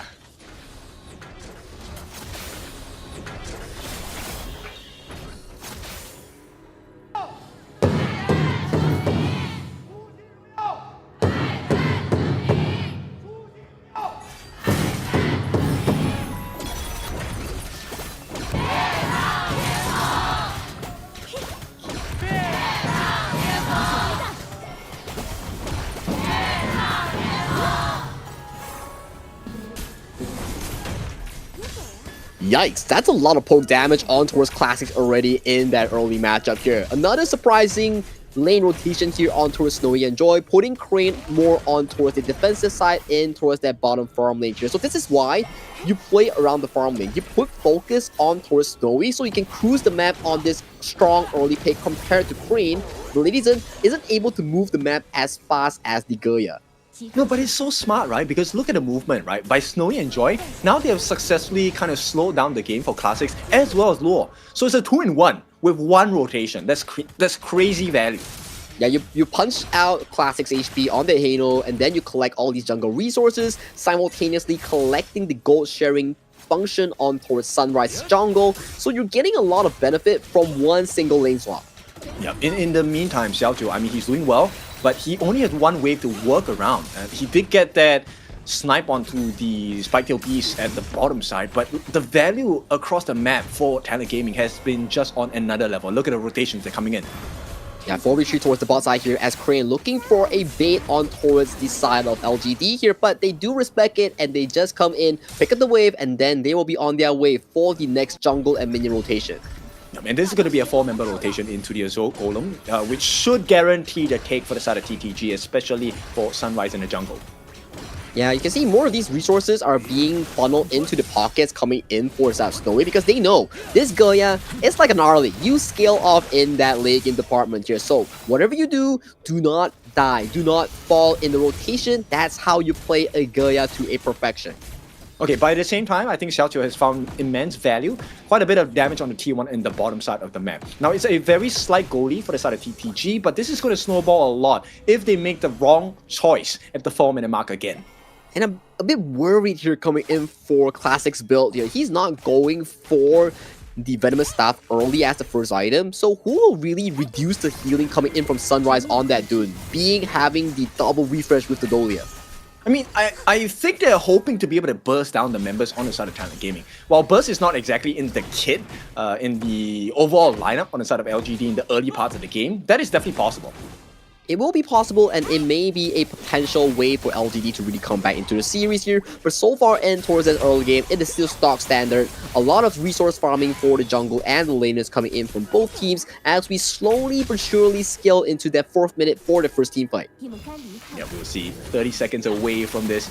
Level 4 is available, but here Ching is under pressure. 2v1, doesn't have to give his life. Right now, it's about burning those common spells. And right away, you can see Sunrise stealing away the jungle, giving it to Snowy, in fact, as they look to position around this 4-minute tyrant. Yeah, items are starting to kick in as well, right? You have Goya on Snowy completing that Doomsday, and you have Xiaojiu on that Aaron also completing that Spark Sports Dagger as well. So coming into this 4th minute, it will be interesting because both teams need to fight for that early game control at the Tyrant. Yeah, I think this will definitely set the game, right? And we'll see, because 4 minutes is definitely coming up. We have found value for Xiaojiu. He is matching pace with Snowy, even though he's working with lesser resources at this point. We'll see. This is going to be the setup. Yeah, setup has been started here as the Kaiser on the side of Hui has entered the pit to try to gain more of these vision controls here. But 5 members strong coming from Talent Gaming doesn't allow LGD to even come into this pit here. So Tyrant, default, goes over to the hands of Talent Gaming with no contention. Okay, so that's a good value for the side of Sunrise. He manages to get that resource for the team. Did not get the steal onto the relevant buffs as well. That will be given to the side of Xiaojiu. Now, with that being said, where else can LGD extract value across the map? I think they will definitely have to find plays coming in from Hui and also Luo here. So the double marksman for the side of Luo and Xiaojiu comes online about like 8 to 10 minutes at about 3 items. That's where you find value here, but hang on a moment as Crane is in danger. Yeah, with the flash as well. That's a guaranteed first blood. Nice movement by the side of LGD. A great start for what needs to be an impressive run to make this series come back to life for the side of LGD. And this puts them up the board. This is what you exactly want to be seeing if you're an LGD gaming fan. LGD, they strive when it comes to skirmishes. They strive when they get that early game lead. This puts them up 1-up especially. This is Xiaojiu first game after being benched. Exactly, and he does have the Crimson buff on hand as well. That's going to aid with the split push with the team fight potential as well. Talent Gaming now, they have 20 seconds left on this Tyrant buff. What will they do with it? What will they do with it? They are currently knocking on towards the bottom lane as well. This allows Xiaojiu to have even more farm here. And towards the top side here, Ching forced to burn that Pure Sky in that exchange here towards the mid. You see more pressure here coming in from TTG in towards the jungle, but they cannot find any inch so far in this 6th minute of the game. Yeah, I like this rotation by the side of LGD, right? They're actually holding off the members of TTG really well. And now, even though they get their hands on the Xiaoju, he's able to just maneuver his way out. Sunrise, though, he's not going to give up. He knows this Crimson buff is very valuable, wants to make pressure and make life difficult. Yeah, Sunrise here just casually walking into the jungle here. It's gonna be a 50-50 smite war coming in from both these two teams here. Who gets it? It falls into the hands of Sunrise as he bails out with the rolling raid. Oh, gets out of jail for free, and LGD, this is not where you want to be. Yeah, the Unruly Blade does bail him out here, and then you can see another buff being secured by the side of TT. So wait, does that go TT? Yes, it went into the hands of Sunrise there, but we'll take a look at the first blood here. This is why that combination is so scary, right? You block off all of the resources with the All Shield, that's the ultimate on the side of Xiaozai, and yeah, you don't have the ultimate to work with. No freezes, no value whatsoever from Crane. But take a look at the bottom side here. We are looking at a tower take up here for the side of LGDNBW. They do get 2 towers in quick succession thanks to the early game here. But towards the top side here, more jungle invasion here, but it doesn't go in favor for the side of Talent Gaming here. So good news thus far for LGD. Okay, Law is looking a little bit scary at this point. Has to use the ultimate, gets a bit of damage, but it's really just about buying time because they have a wave crashing in the middle. And this is exactly what they need to do because this is what Qing was doing to them in the first 3 games of this series. Yeah, and it's looking so good coming in for the side of Talent Gaming. Hang on a moment though, as Dune gets engaged on. Oh, the big catch here. They actually get down the major tank. Hui is down, Xiaozai as well. All the tanks are down on the side of LGDNBW Gaming. There is more value to be had. Classics though, he does have the Fate Rewind, so there is some time and space bought for the side of LGD. We were praising LGD, we were saying all the good stuff here on Xiaoju on that errand here, but one big fight coming in from Qing and Sunrise turned the tables coming in for the side of TTG, and right now, getting that tier 1, they are looking hungry for that jungle invasion. Yeah, where is Hui? Is he anywhere near this buff? No, he is not, which means this should be secured by the side of TTG. Qing gets his hands on it, and with that, TTG make it out unscathed, and they will be looking for their own relevant buffs. It is back to that tempo from the past 3 games. LGD always found those early leads, but it is the skirmishes, the team fights that TTG always came on top against them. For LGD, recuperate, find back your momentum. You need to win these team fights. No, but you can't blame them, right? Because LGD, that was a good situation. Sunrise was in the middle of 3. Yes, the Dune does thrive off of having more people around him. But now, at the 8.5 minute mark, can they contest? Oh, yeah, they won't even contest for this. Yeah, this is still a giveable objective coming in for the side of LGD, whereby they still need to protect their jungle on the cross map, right? You can see 5 members converging on towards Qing here, but you have no crowd control to capture this Byron here, or do you? Alright, 4-on-1, that is the case. With that, the shields as well, force field suppression, Glide! He makes it out, what is happening? TTG have found so much value. They take the T1 at the bottom as well. Snowy doing all the sneaky work at the same time. This is the problem coming in from LGD's draft. You have a very strong front to back, yes, but you do not have enough crowd control to really lock it down. But let's take a look at the replay on how exactly TT found those 2 kills. It was the Dune tanking up front for the side of Sunrise, and immediately a flash engage coming in for the side of Qing finds 2 successive members.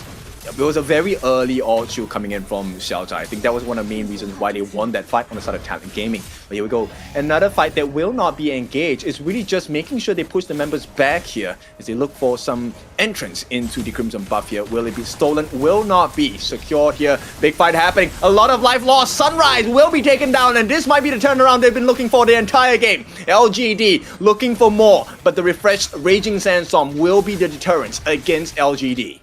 Very good catch here coming in from LGD. That is the exact moment you need because it is the 10th minute mark. No jungle available coming in from Talent Gaming. This is your moment to make a big comeback into this game. Yep, he's still out for the next 9 seconds. No way he makes it in, but a nice engage coming in. Qing catches a 3 with the Fate Rewind as well. They're just buying time. If they can get the kill, that'll be great. But for now, Qing just wants to hold them off. Buy some time before Sunrise comes. But on the backlines, it's not looking too good. Nice catch onto Lord. Finishing blow by the side of Qing, they get him down. Now the chase coming in from the combination of Xiaoju as well as Xiaozai. Can they finish the job here? Sunrise is finally joining the battle at the same time. Snowy finding value for that backline. Xiaoju not long for this world, taken down. And for all of their efforts, LGD still suffer at the hands of Talent Gaming. Painful for the side of LGD Gaming. It looks so good for them at the start of the fight. It was a 4v5 in favor of them, but Ching with the heroic play, finding a 3-man knockup and soaking 4 members of damage. He was in a 1v4 situation. So many things that went right for TTG, right? Now they get that Shadow Tyrant 10-minute mark once again. And it's very scary because TTG, they didn't really need to win the fight. It's just holding the side of LGD off so that Sunrise can come back in time. It is looking like tournament elimination in the sights of LGDNBW Gaming. If they lose this game, they lose out the tournament route for the 2025 KPL Grand Finals. Look at that, 29% of the team's damage was dealt by Ching here, soaking up 34 as well. This is an insane stat for the side of Ching, and he truly is carrying the team on the weight of his shoulders. He is playing an immaculate series so far. I think with the current happening, he might just go on to get another MVP title if Talent Gaming can close out this game. Exactly. Look, surviving a 4v1, making it out, buying space, allowing Snowy to take a T1, turning and holding the fight so that Sunrise can come back into the battle, get the kills for the side of TT Gaming as well. And now they have the Tyrant buff, Shadow Tyrant by the way. Look, there's so much value Ching has given. Yeah, so much value, 5,000 gold leads in the pockets here with the Shadow Tyrant. You will see all the outer turrets being collected by TTG, and then what's next?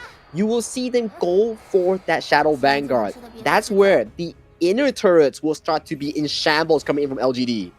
Yeah, right now I think it's really all about Classics. Classics is finding the hits with these Scepters of Fate, but he does not have the damage, right? Just the Chalice as well as the Venomous Staff is not enough damage to be able to deal the deterrence against TTG. They're lacking so much damage here on the side of LGD here. Who will realistically take down Ching and Sunrise before they even manage to find Snowy or Crane here? But there is a situation. If Lore can find a miraculous backline flank on towards Snowy and Crane, that might just put LGD back into this game. It will be difficult to do so, right? I think at this point, Snowy is going to be operating very independently. If you have to throw everything onto him, you might not be able to deal with the rest of the members like Ching and even Crane as well. Now, with that being said, Holy Grail, a lot of cooldown reduction for the side of Classics. We're just waiting for him to get the Twilight Stream. It has to be the item that maybe changes the game for the side of LGD. But does he have the time? Because the flashing gaze come true. Yeah, they do commit onto the jungle here. Ching is actually also taking quite a bit of damage. The defense, it does come through. They buy a bit of time, but a lot of damage has been dealt onto the T3 at the top. And TTG, they're still in a decent fighting shape. Yeah, TTG, indeed they are in a decent fighting shape, but due to the fail of an attempt here, the waves are starting to get thinned out by Luo on that Chicha here. But Vanguards are marching towards the bot side as the second round of invasion has started to happen. Nice jump by the side of Ching as well, trying to get down the main tank that is the Kaiser. Hui manages to regenerate with his Invincible Warrior, but the damage has been done. They use the Fate Rewind, save the T3 at the bottom, but still, these are super minions that will be marching down on the bottom side of the map. For LGD, it is a matter of timing right now. If they can hold one more rotations here of the Shadow objectives, because 20 seconds will be the Tyrant, and then 2 more minutes will be that Vanguard here. If they can hold this rotation, they might push this game into a Tempest Dragon angle. That's where the gold lead no longer matters that much compared to the Tyrant timing now. That's a very tough ask. Ching is about close to 2,000 gold ahead of his counterpart in Lore. And the most important, Snowy is also close to 2,000 gold ahead of his counterpart Xiaojiu. Oh, much of a jungle invasion here as we see the red buff being committed over to the hands of Xiaojiu. That is good news on the side of LGD here. They will need whatever they have towards the pockets of this carry here. But look at the mid lane here. Chasing in onto Ching once again, putting a lot of damage onto him. Did not have to commit too big of a resource, and they will get that Tyrant buff, and it's all over. LGD instantly melted Xiaoju and Xiaozai. The 2-man combination broken from the get-go as Talent Gaming. Now this is the time to really make it hurt. This is an absolute disaster coming in from LGDNBW Gaming. This is the exact way you bow off the tournament. You're losing your main carry here. Xiaojiu is no way. Oh, nice flash! Ching catches 2 as well. They might be able to catch the backline here in the form of Hui as well as Classics. They're just moving them across. They want the backdoor protection taken away. It is going to be taken away at this point. Fate Rewind going to be used, but he's in the middle 4. And with that, Classics, he has to stand tall with Hui, who is so low. The T3s are being threatened, and it's going to be taken down. Just the top one left for the side of LGDNBW Gaming. But fortunately enough, for the side TTG, they do back off. They do look to recuperate. And then the next objective up for grabs is in 30 seconds for that Shadow Vanguard. It is looking so grim for the side of LGDNBW Gaming. They need to find a miracle play. If not, they are out of this. Yeah, look, Ching is just holding 4 people at one go. And now Sunrise, he wants to push the wave back. They want to allow the minions to come in. One more T3, it's going to be mega minions. And this is not the ideal state for the side of LGDNBW Gaming. You can see Talent Gaming's discipline. They are at the verge with a 8,000 goal lead, but they are not rushing. They are just playing towards their standards here. Collect the buffs, steal away the buffs, and then what's next? Shadow Vanguard on the top river here. Take that, and then they go for the final push here. Such a beautiful game displayed by Talent Gaming thus far, but LGDNBW, Crystal yet to fall. There is still hope, even if it's small. There is a small hope, but this might be the longest 3 minutes that LGDNBW Gaming will ever experience. They have to. It is their final shot right now. If they don't hold this last push, this is the end of their road in the KPL Grand Finals knockout stage. This is the final attempts that they have if they want to survive in this largest tournament of the KPL season.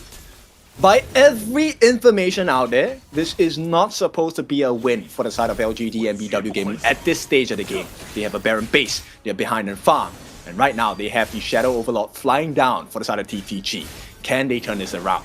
But item slots are starting to fill up for the side of LGD here if TTG overcommits in the team fight here, as we see Luo slowly trailing behind, wanting to find a backline assassination here that could make all the difference they need in this final game. Yep, LGD make the hold with the Unruly Blade. They jump in on the side of Sunrise as well. It's about pulling the minions back. They get the 2 nice knock-up, and it's going to be big on the backline, so they have managed to find. It is going to be a nice rotation from the side of Lore. He gets that first kill onto Joy, but it's just a roam. On the other side, Talent Gaming, they're trying to go on to Xiaoqiu at this point, and he's falling low. He's going to be taken down. It's over. 45 seconds, no combination. Just Hui and Classics. They have to do all the work in the world. Can they do it? Because Classics has already given away his first life. He's already used the favorite one, and the crystal will be destroyed. TTG, a clean sweep today for the O.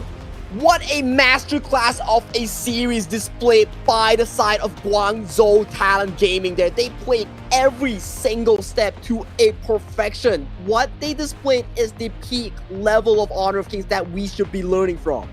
Yep, very high standards on the side of LGDNBW Gaming as well as TTG. Unfortunately for them, that was not going to be their day-to-day, and TTG make it out of the competition. Yep, they do advance towards the lower brackets, towards the lower bracket semifinals, where they will be facing off the losers between Dragon Ranger Gaming or Weibo Gaming in that upper bracket here. So that is the end of the line here, coming in for the side of LGDNBW Gaming as they bid goodbye to the grand stage of the KPL Grand Finals 2025. What a way to execute the game, right? It's 2 almost unkillable members, one in the form of Ching on that Byron. Then you have that Dun all the way from Sunrise, who was just constantly in the face of LGDNBW Gaming.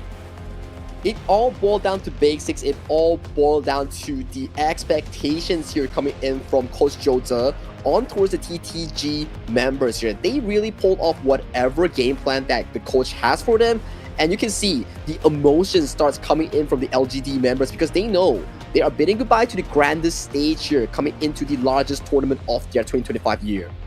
But it's a big, good run, I feel like, to have a nice spot in the top 8 as the finalists, right, in this competition itself. It's a challenge and achievement in itself. So, of course, we will have to bid LGDNBW Gaming goodbye for the last time after their interview today. But for now, they will bow to the fans, give them the thanks for all the support they have been giving throughout the year. We bid them goodbye, we pay them the respect because it is not any team that could make it to the top 8 of the tournament season for this grand tournament here. They played their best and they made their marker on this stage on Changsha. Yep, it's a monumentous moment. I feel LGD, I think they have had their ups and downs, but with every stumble, with every trip that you get, right, I think it's a great opportunity for you to learn. It is a great opportunity for you to get stronger and review, right? The next challenge ahead. What else can we grow? Where else can we grow? And can we lift the trophy once more? It is all growth and all expectations on the side of TTG, where they really take this series in a 4-0 fashion after faltering to AG 4-2 in that upper brackets here. So, coming into this lower bracket, I gotta say, TTG, what a monstrous performance.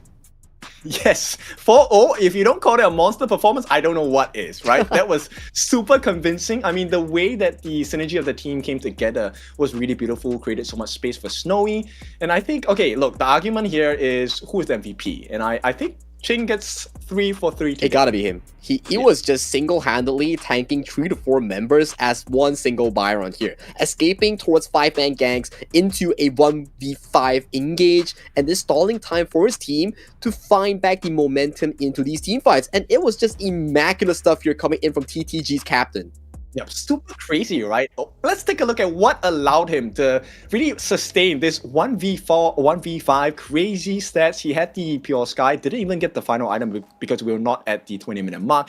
Gets the Glacial Buckler, Starbreaker, Eye of Phoenix, and the Dragon Rage. So that's a lot of physical defense, a lot of lifesteal available, and a lot of damage. Yeah, Dragon Rage out of the Phoenix here, pumping in so much of these healings that we saw on our screen here. He was practically immortal, like a raid boss coming in from a RPG game that we're talking about, right? He's just like, man, he's all in your face, doing so much damage and soaking so much from your members here. But props to LGD here. Xiaozhou, even though he subbed in as the final member of the game, he still put up a pretty good performance, getting those early leads, but in the end, it was still a team game, and in a team effort, TTG prevailed against LGDNBW today as the challengers. Yeah, for sure. I think also it was very dependent on the fact that the captain on the side of LGDNBW needed to have a clean game, right? The Luo Chicha pick needed to really pop off, but unfortunately was unable to find the mark because the entirety of TTG was so scattered most of the time. You could never really find those multi-man catches. And when you do, you're front-facing a Dun, front-facing a Byron. How do you get rid of these big, massive tanks? Okay, look at the pie chart here.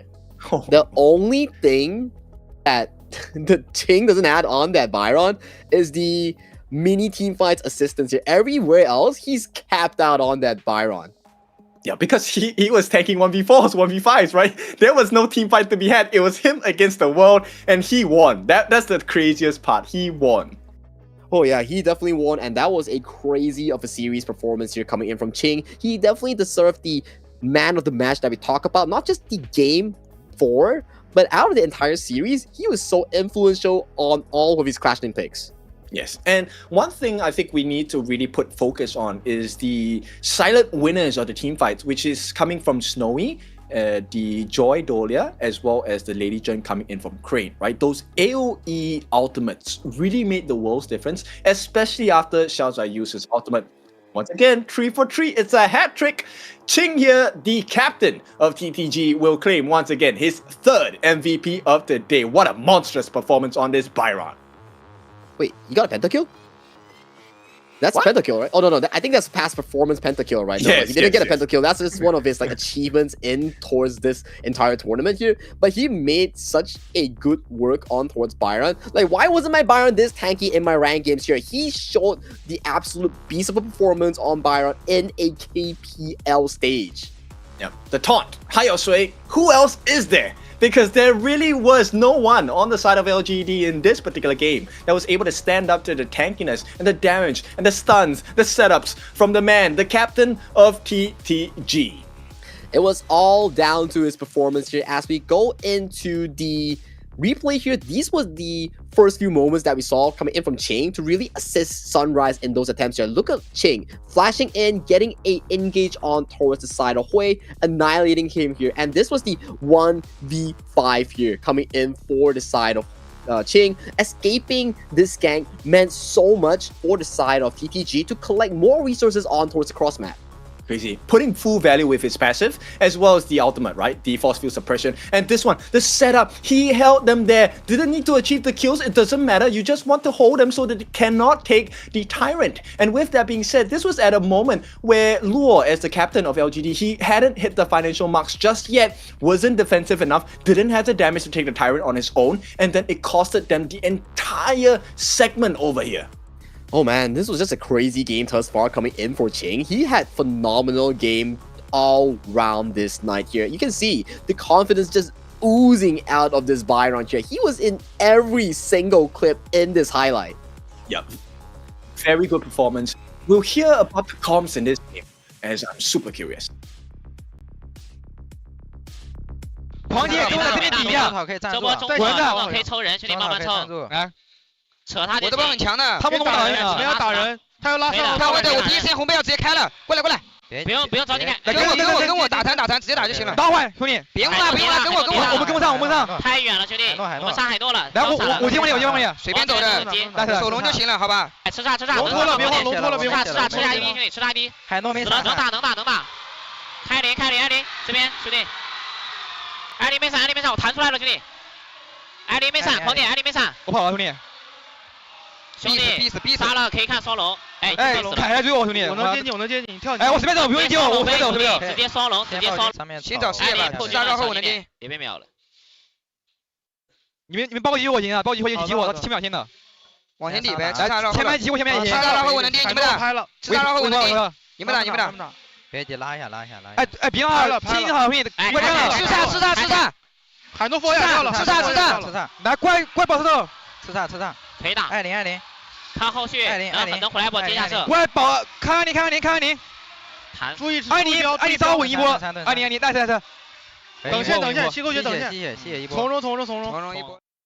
Beautiful comms, and I think this was really the understanding of the win conditions, right? They were so concerned about the air win, and they knew that air win was one of the main reasons they can turn the whole fight around. At the same time, I think it was very clear that Sunrise was giving assurance to the team that, never mind, I will take the fight to them, you guys clean up the rest of the map, right? Clean the towers, I will tank, and if we get the kill, we get the kill. Exactly, right? And towards the last fight as well, we saw the information being exchanged, even though Luo's Chicha didn't show on towards the map, but you can see the prep work and the basics here coming in for the Clash team and the team of TTG. He was man marking him and telling his team that, hey, back off first. We need to man mark this Chicha first. If not, that could be one of the key ways that they came back into the game. But let's check out the interview of LGDNBW one last time in this tournament. 好，欢迎来到赛后采访，我是英凯。今天邀请到的是默然教练，来跟大家打个招呼吧。大家好，我是杭州 LGDNBW 的默然。欢迎默然教练。其实，在一开始打完第一轮比赛之后，你们的备战时间相对来讲应该是比较长的。在这场比赛之前，哪些方面可能是你们关注的重点呢？打完微博之后，就着重在那个进攻压力上面，就是希望自己打的节奏再紧凑一点嘛。就是在这方面有去特别加强一些。那今天的比赛打来，您整体看来会觉得说这方面感觉应该是在预期当中会有差距的，哪些地方会是影响它的原因呢？今天打下来的话，团战方面的可能的一个配合上面没有做得特别好吧。相对来讲，可能对手抓机会，包括团战更紧凑一点。这个可能是老干爹需要去专注的问题了。那今天所有的观众都会好奇说，为什么会在生死战有一个重要位置的发育路的轮换？教练是怎么去做出这样的抉择的？因为0-3了嘛，然后第4把的话也有就是也选了一个蓝色方嘛，然后 BP 上面也有一个部署，就是可能利用小九的一些英雄池啊什么的。那在首发的阵容的安排上，当时又是做什么样的考虑呢？因为其实小韩在擂台赛上面发挥还是比较亮眼嘛，但是经验上还是比较欠缺一点。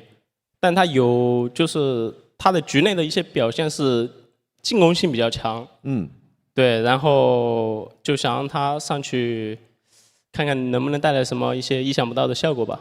这可能也就是说在赛前准备想要得到那种进攻压力提升的一个期待在他身上，但是对于新手来讲，可能这个舞台太大了，还是需要时间。当然，对于你和队伍来讲，你觉得从年总一开始打到现在啊，印象最深刻的画面是什么呢？就感觉上一场打微博嘛。哦，那场比赛。因为对，当时小洛也是就是生病了嘛，他那个嗓子也是非常哑的，但是还是就是拼尽全力嘛，然后也打得比较累，比较辛苦。但是也给大家呈现了精彩的比赛，可能就差一点点，但是能看得出来，大家每个人都燃尽了。当然，这个年总的比赛对于你们来讲暂告一段落，但后续需要去关注的更多的是未来的比赛。挑杯还是有任务的，能不能聊聊对于队伍接下来你的期待呢？我觉得就希望我们越来越好吧，然后每个人都就是多进步一些吧。每个人都能多进步一点点，看看能不能在成绩上做到一个突破。好了，也感谢教练的分享了，我们把时间交还给评论席。All right, welcome back. That was a wonderful interview and a little bit of insights into the decisions on the side of LGDNBW Gaming. The number one was why Xiaohan was subbed in. And the coach felt that, you know what, he actually is able to play a little bit more aggressive in comparison to Xiaoqiu. At the same time, you know, this is a grand stage. It's best to give it a try and see what kind of results this player can get. Now, was this the result they wanted? Of course not, but I think this is valuable experience for the side of Xiaohan.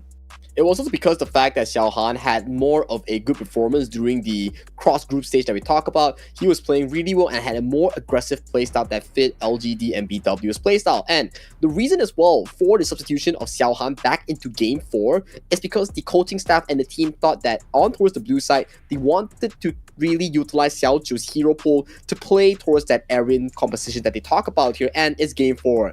Let's leave no regrets and sub in whatever we can here. And there was a very interesting question as well, right? For your biggest memory of the entire KPL Grand Finals 2025, Coach Moran did mention that it was during the match against Weibo Gaming, whereby Luo was sick, but they managed to push 7 games against Weibo Gaming there. So it was actually fascinating stuff here coming in for the LGD squad. Yes, he was talking about that. The fact that the players definitely were a lot more tired, and Loa being sick definitely was something that they were hopefully able to battle it out with. But unfortunately for them, they had to drop into the lower brackets. But let's hear from the winners today. A dominating performance, ETG, and great performance. 好，欢迎来到赛后采访，我是英凯。今天邀请到的是青青，来跟大家打招呼吧。Hello， 大家好，我是广安 T 青青。欢迎青青啊！我们都说都2025年了啊，青青还在 C。很多老观众打开直播间发现爷青回，聊聊今天打下来4比0的感觉呗。今天的话就是正常打吗？哦，正常打。我看观众先替你爽了，但我们认真来说的话，其实对于小马来讲，这一届年总是很重要的一次旅程，因为其实去年有一些遗憾，今年打到目前为止，你觉得队伍的状态还好吗？自己的状态怎么样？最近队伍的状态还可以吧，然后自己的话还有很多地方可以提升吧。还提升，今天真的是把 C 哥。我不知道你对于自己今天哪一局印象是最深刻的呢？这么多。第一局印象比较深刻吧，因为第一局上来被打了个装备差，被单杀了。然后其实第一局上来有点淡淡的、懵懵的吧，然后单杀完之后有点醒了。这个是陷队伍于水火之中，但是你自己拯救了队伍，对不对？那一波龙团当时你怎么决策赤叉卡的那个位置的？那波狼狗没大了嘛，然后阿里 DC 拿红，就等阿里拿完红过来，我就直接开了嘛。所以等于是在技能差上有一个比较熟练的掌握。想了解到的是，因为每一局都有画面，包括你那个关羽2次2度进场找到对方的这个新选手去切掉，是有这个老选手去训新的这样的情况出现吗？就切他的话不着急吧，他跑不掉了。啊。胸有成竹啊！那我们讲讲狂铁，刚才那把狂铁打出了战神一般的表现。无论是上路4抓1，当时你会有心跳波动吗？那种绝境逆境。其实这种训练赛最近也有遇到过吧。然后训练赛死了，比赛刚好有点运气好没死吧。所以当时也是挺住了之后，那来到正面，包括龙团，其实少了一个队友的情况之下，怎么就是敢去进场留住多人，就拖住那波龙的？当时他们阵型有点分割了吧，赤萨在上路，然后还有一个不知道谁在拉龙头嘛，然后第一时间红被少人，我就想着4打5的话，我先手的话会好打很多。想办法先拖一波，换一下对面状态，包括等队友的一个状态。想知道的是，因为现在 TT 状态非常爆棚，每个人的目标都是去鸟巢，从败者组走的路非常难走，但是现在已经在路上了，目前完成了第1场的胜利，想要到那里要4连胜。要想做到这一点，你觉得大家最需要做到的是什么事情呢？最需要做到的其实就是把自己的心沉下来吧，把每一步走好。沉下心来，一步一步走。好了，我们把掌声送给今天超 C 的小马。无敌马腿，感谢，我们把线交给评论席。 Well, thank you, Ching, and thank you to interviewer here. So let's talk about what exactly went down in that interview. So he mentioned that how do you feel right now in this year's KPL Grand Final 2025 compared to the previous year when you had much more of a regret because you didn't make it all the way through. Ching did mention that he feels okay, much more to improve for this series here, but he did ask as well. You guys were curious in that game number 1, whereby he got solo killed. He did mention that game 1, he supposed that he got solo killed due to the itemization difference from the enemy Charlotte on the hands of Luo, which he was also kind of blurred and not focusing in that game number 1. Yeah, and that game number 1 definitely woke him up. That was the main point, right? Because he was also asked, like, what was the most memorable game in this series? And for him, I think because the game 1 performance really kicked him into gear, it was really a great performance. His second game where he had the Guan Yu, that was also another absolutely monstrous performance. And he was asked if, there was anything that really made him anxious. Was he kind of feeling the pressure of the situation? And to him, it's just a normal day, right? We knew that as a Guan Yu, there was nowhere to run. I had him in my hands. And with that, the last performance with that crazy Byron play, he actually feels that he was very lucky because he has encountered this situation in his scrims as well, right? But luckily for him, this time on the actual stage, he survives that 1v4, 1v5. Exactly the case, right? And during the shadow time where we saw him flash into the enemy team and made it a 4v5 situation for them, he did mention as well, the decision came into the consideration whereby he saw the formation of the enemy team scattered across the map. That's why he went for it and stalled enough time for Sunrise Dune to come back from the fountain respawn, right? So that is all really went down in that interview. And the final thing that the interviewer really asked Ching is that, hey, currently TTG's performance is so darn hot right now, but you need a 4-win streak to head towards that grand finals here. What is your expectation here? As humble he is, he went on to say that they will try their absolute best to go for the grand finals at the Bird Nest. Okay, so that's going to be a wrap-up of today's games between TTG as well as LGDNBW. But we have more for you tomorrow. Tomorrow it's going to be JD Gaming going up against Wolves Esports. Another best of 7, another lower bracket run. Well, going through historically speaking, in the recent cross-group matchup, JD Gaming did 3-0 against Wolves Esports. So that is a potential upset that we may talk about, but that's for tomorrow for you and Blam on the broadcast here. I won't be around, but I'll catch you guys really soon in the next few days in another event. But it has been great so far, Kin. My name is Sagi. His name is Kin Dofu. Do you have any final words for the fans and for the viewers for the show? Okay, so expectations are high right now. We have achieved our first 4-0 in the lower brackets of this competition. I expect that we will have a little bit more, actually a lot more exciting moments to come in the next few days, all the way until the 30th of October. Now, with that being said, it has been fun. It's been great. It's your favorite kind of tofu. With me today was Sagi. And we'll see you tomorrow, Blam and I. Good night. Good night.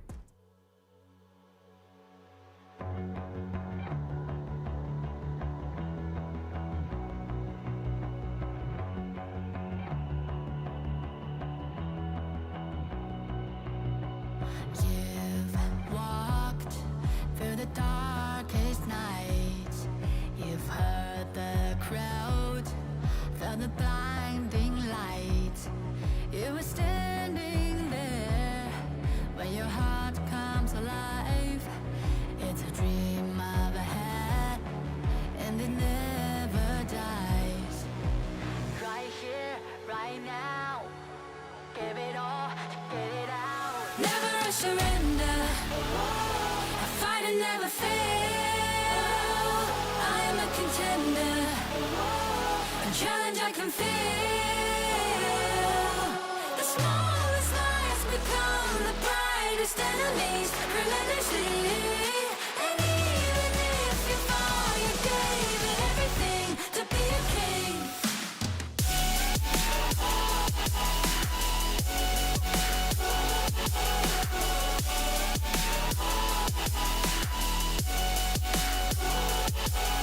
The smallest lies become the brightest enemies.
find my way, on my way, on my way.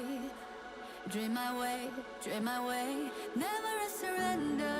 I find it never fail. I'm a contender, and challenge I can feel. The smallest lies become the brightest enemies. Relentlessly, and even if you fall, you gave it everything to be a king.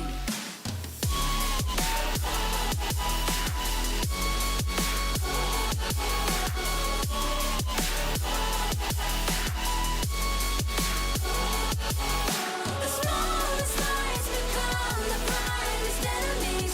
Relentlessly, and even if you fall, you gave it everything to be a king.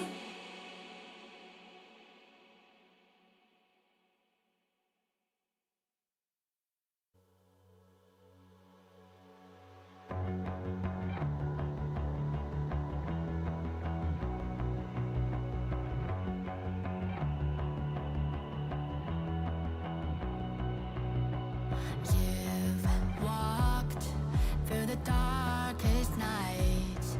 You've heard the crowd, felt the blinding light. You were standing there when your heart comes alive. It's a dream of a hat, and it never dies. Right here, right now. Give it all, get it out. Never a surrender. I fight and never fail. I am a contender. A challenge I can feel. The smallest lies become the brightest enemies. Relentlessly, and even if you fall, you gave it everything to be a king.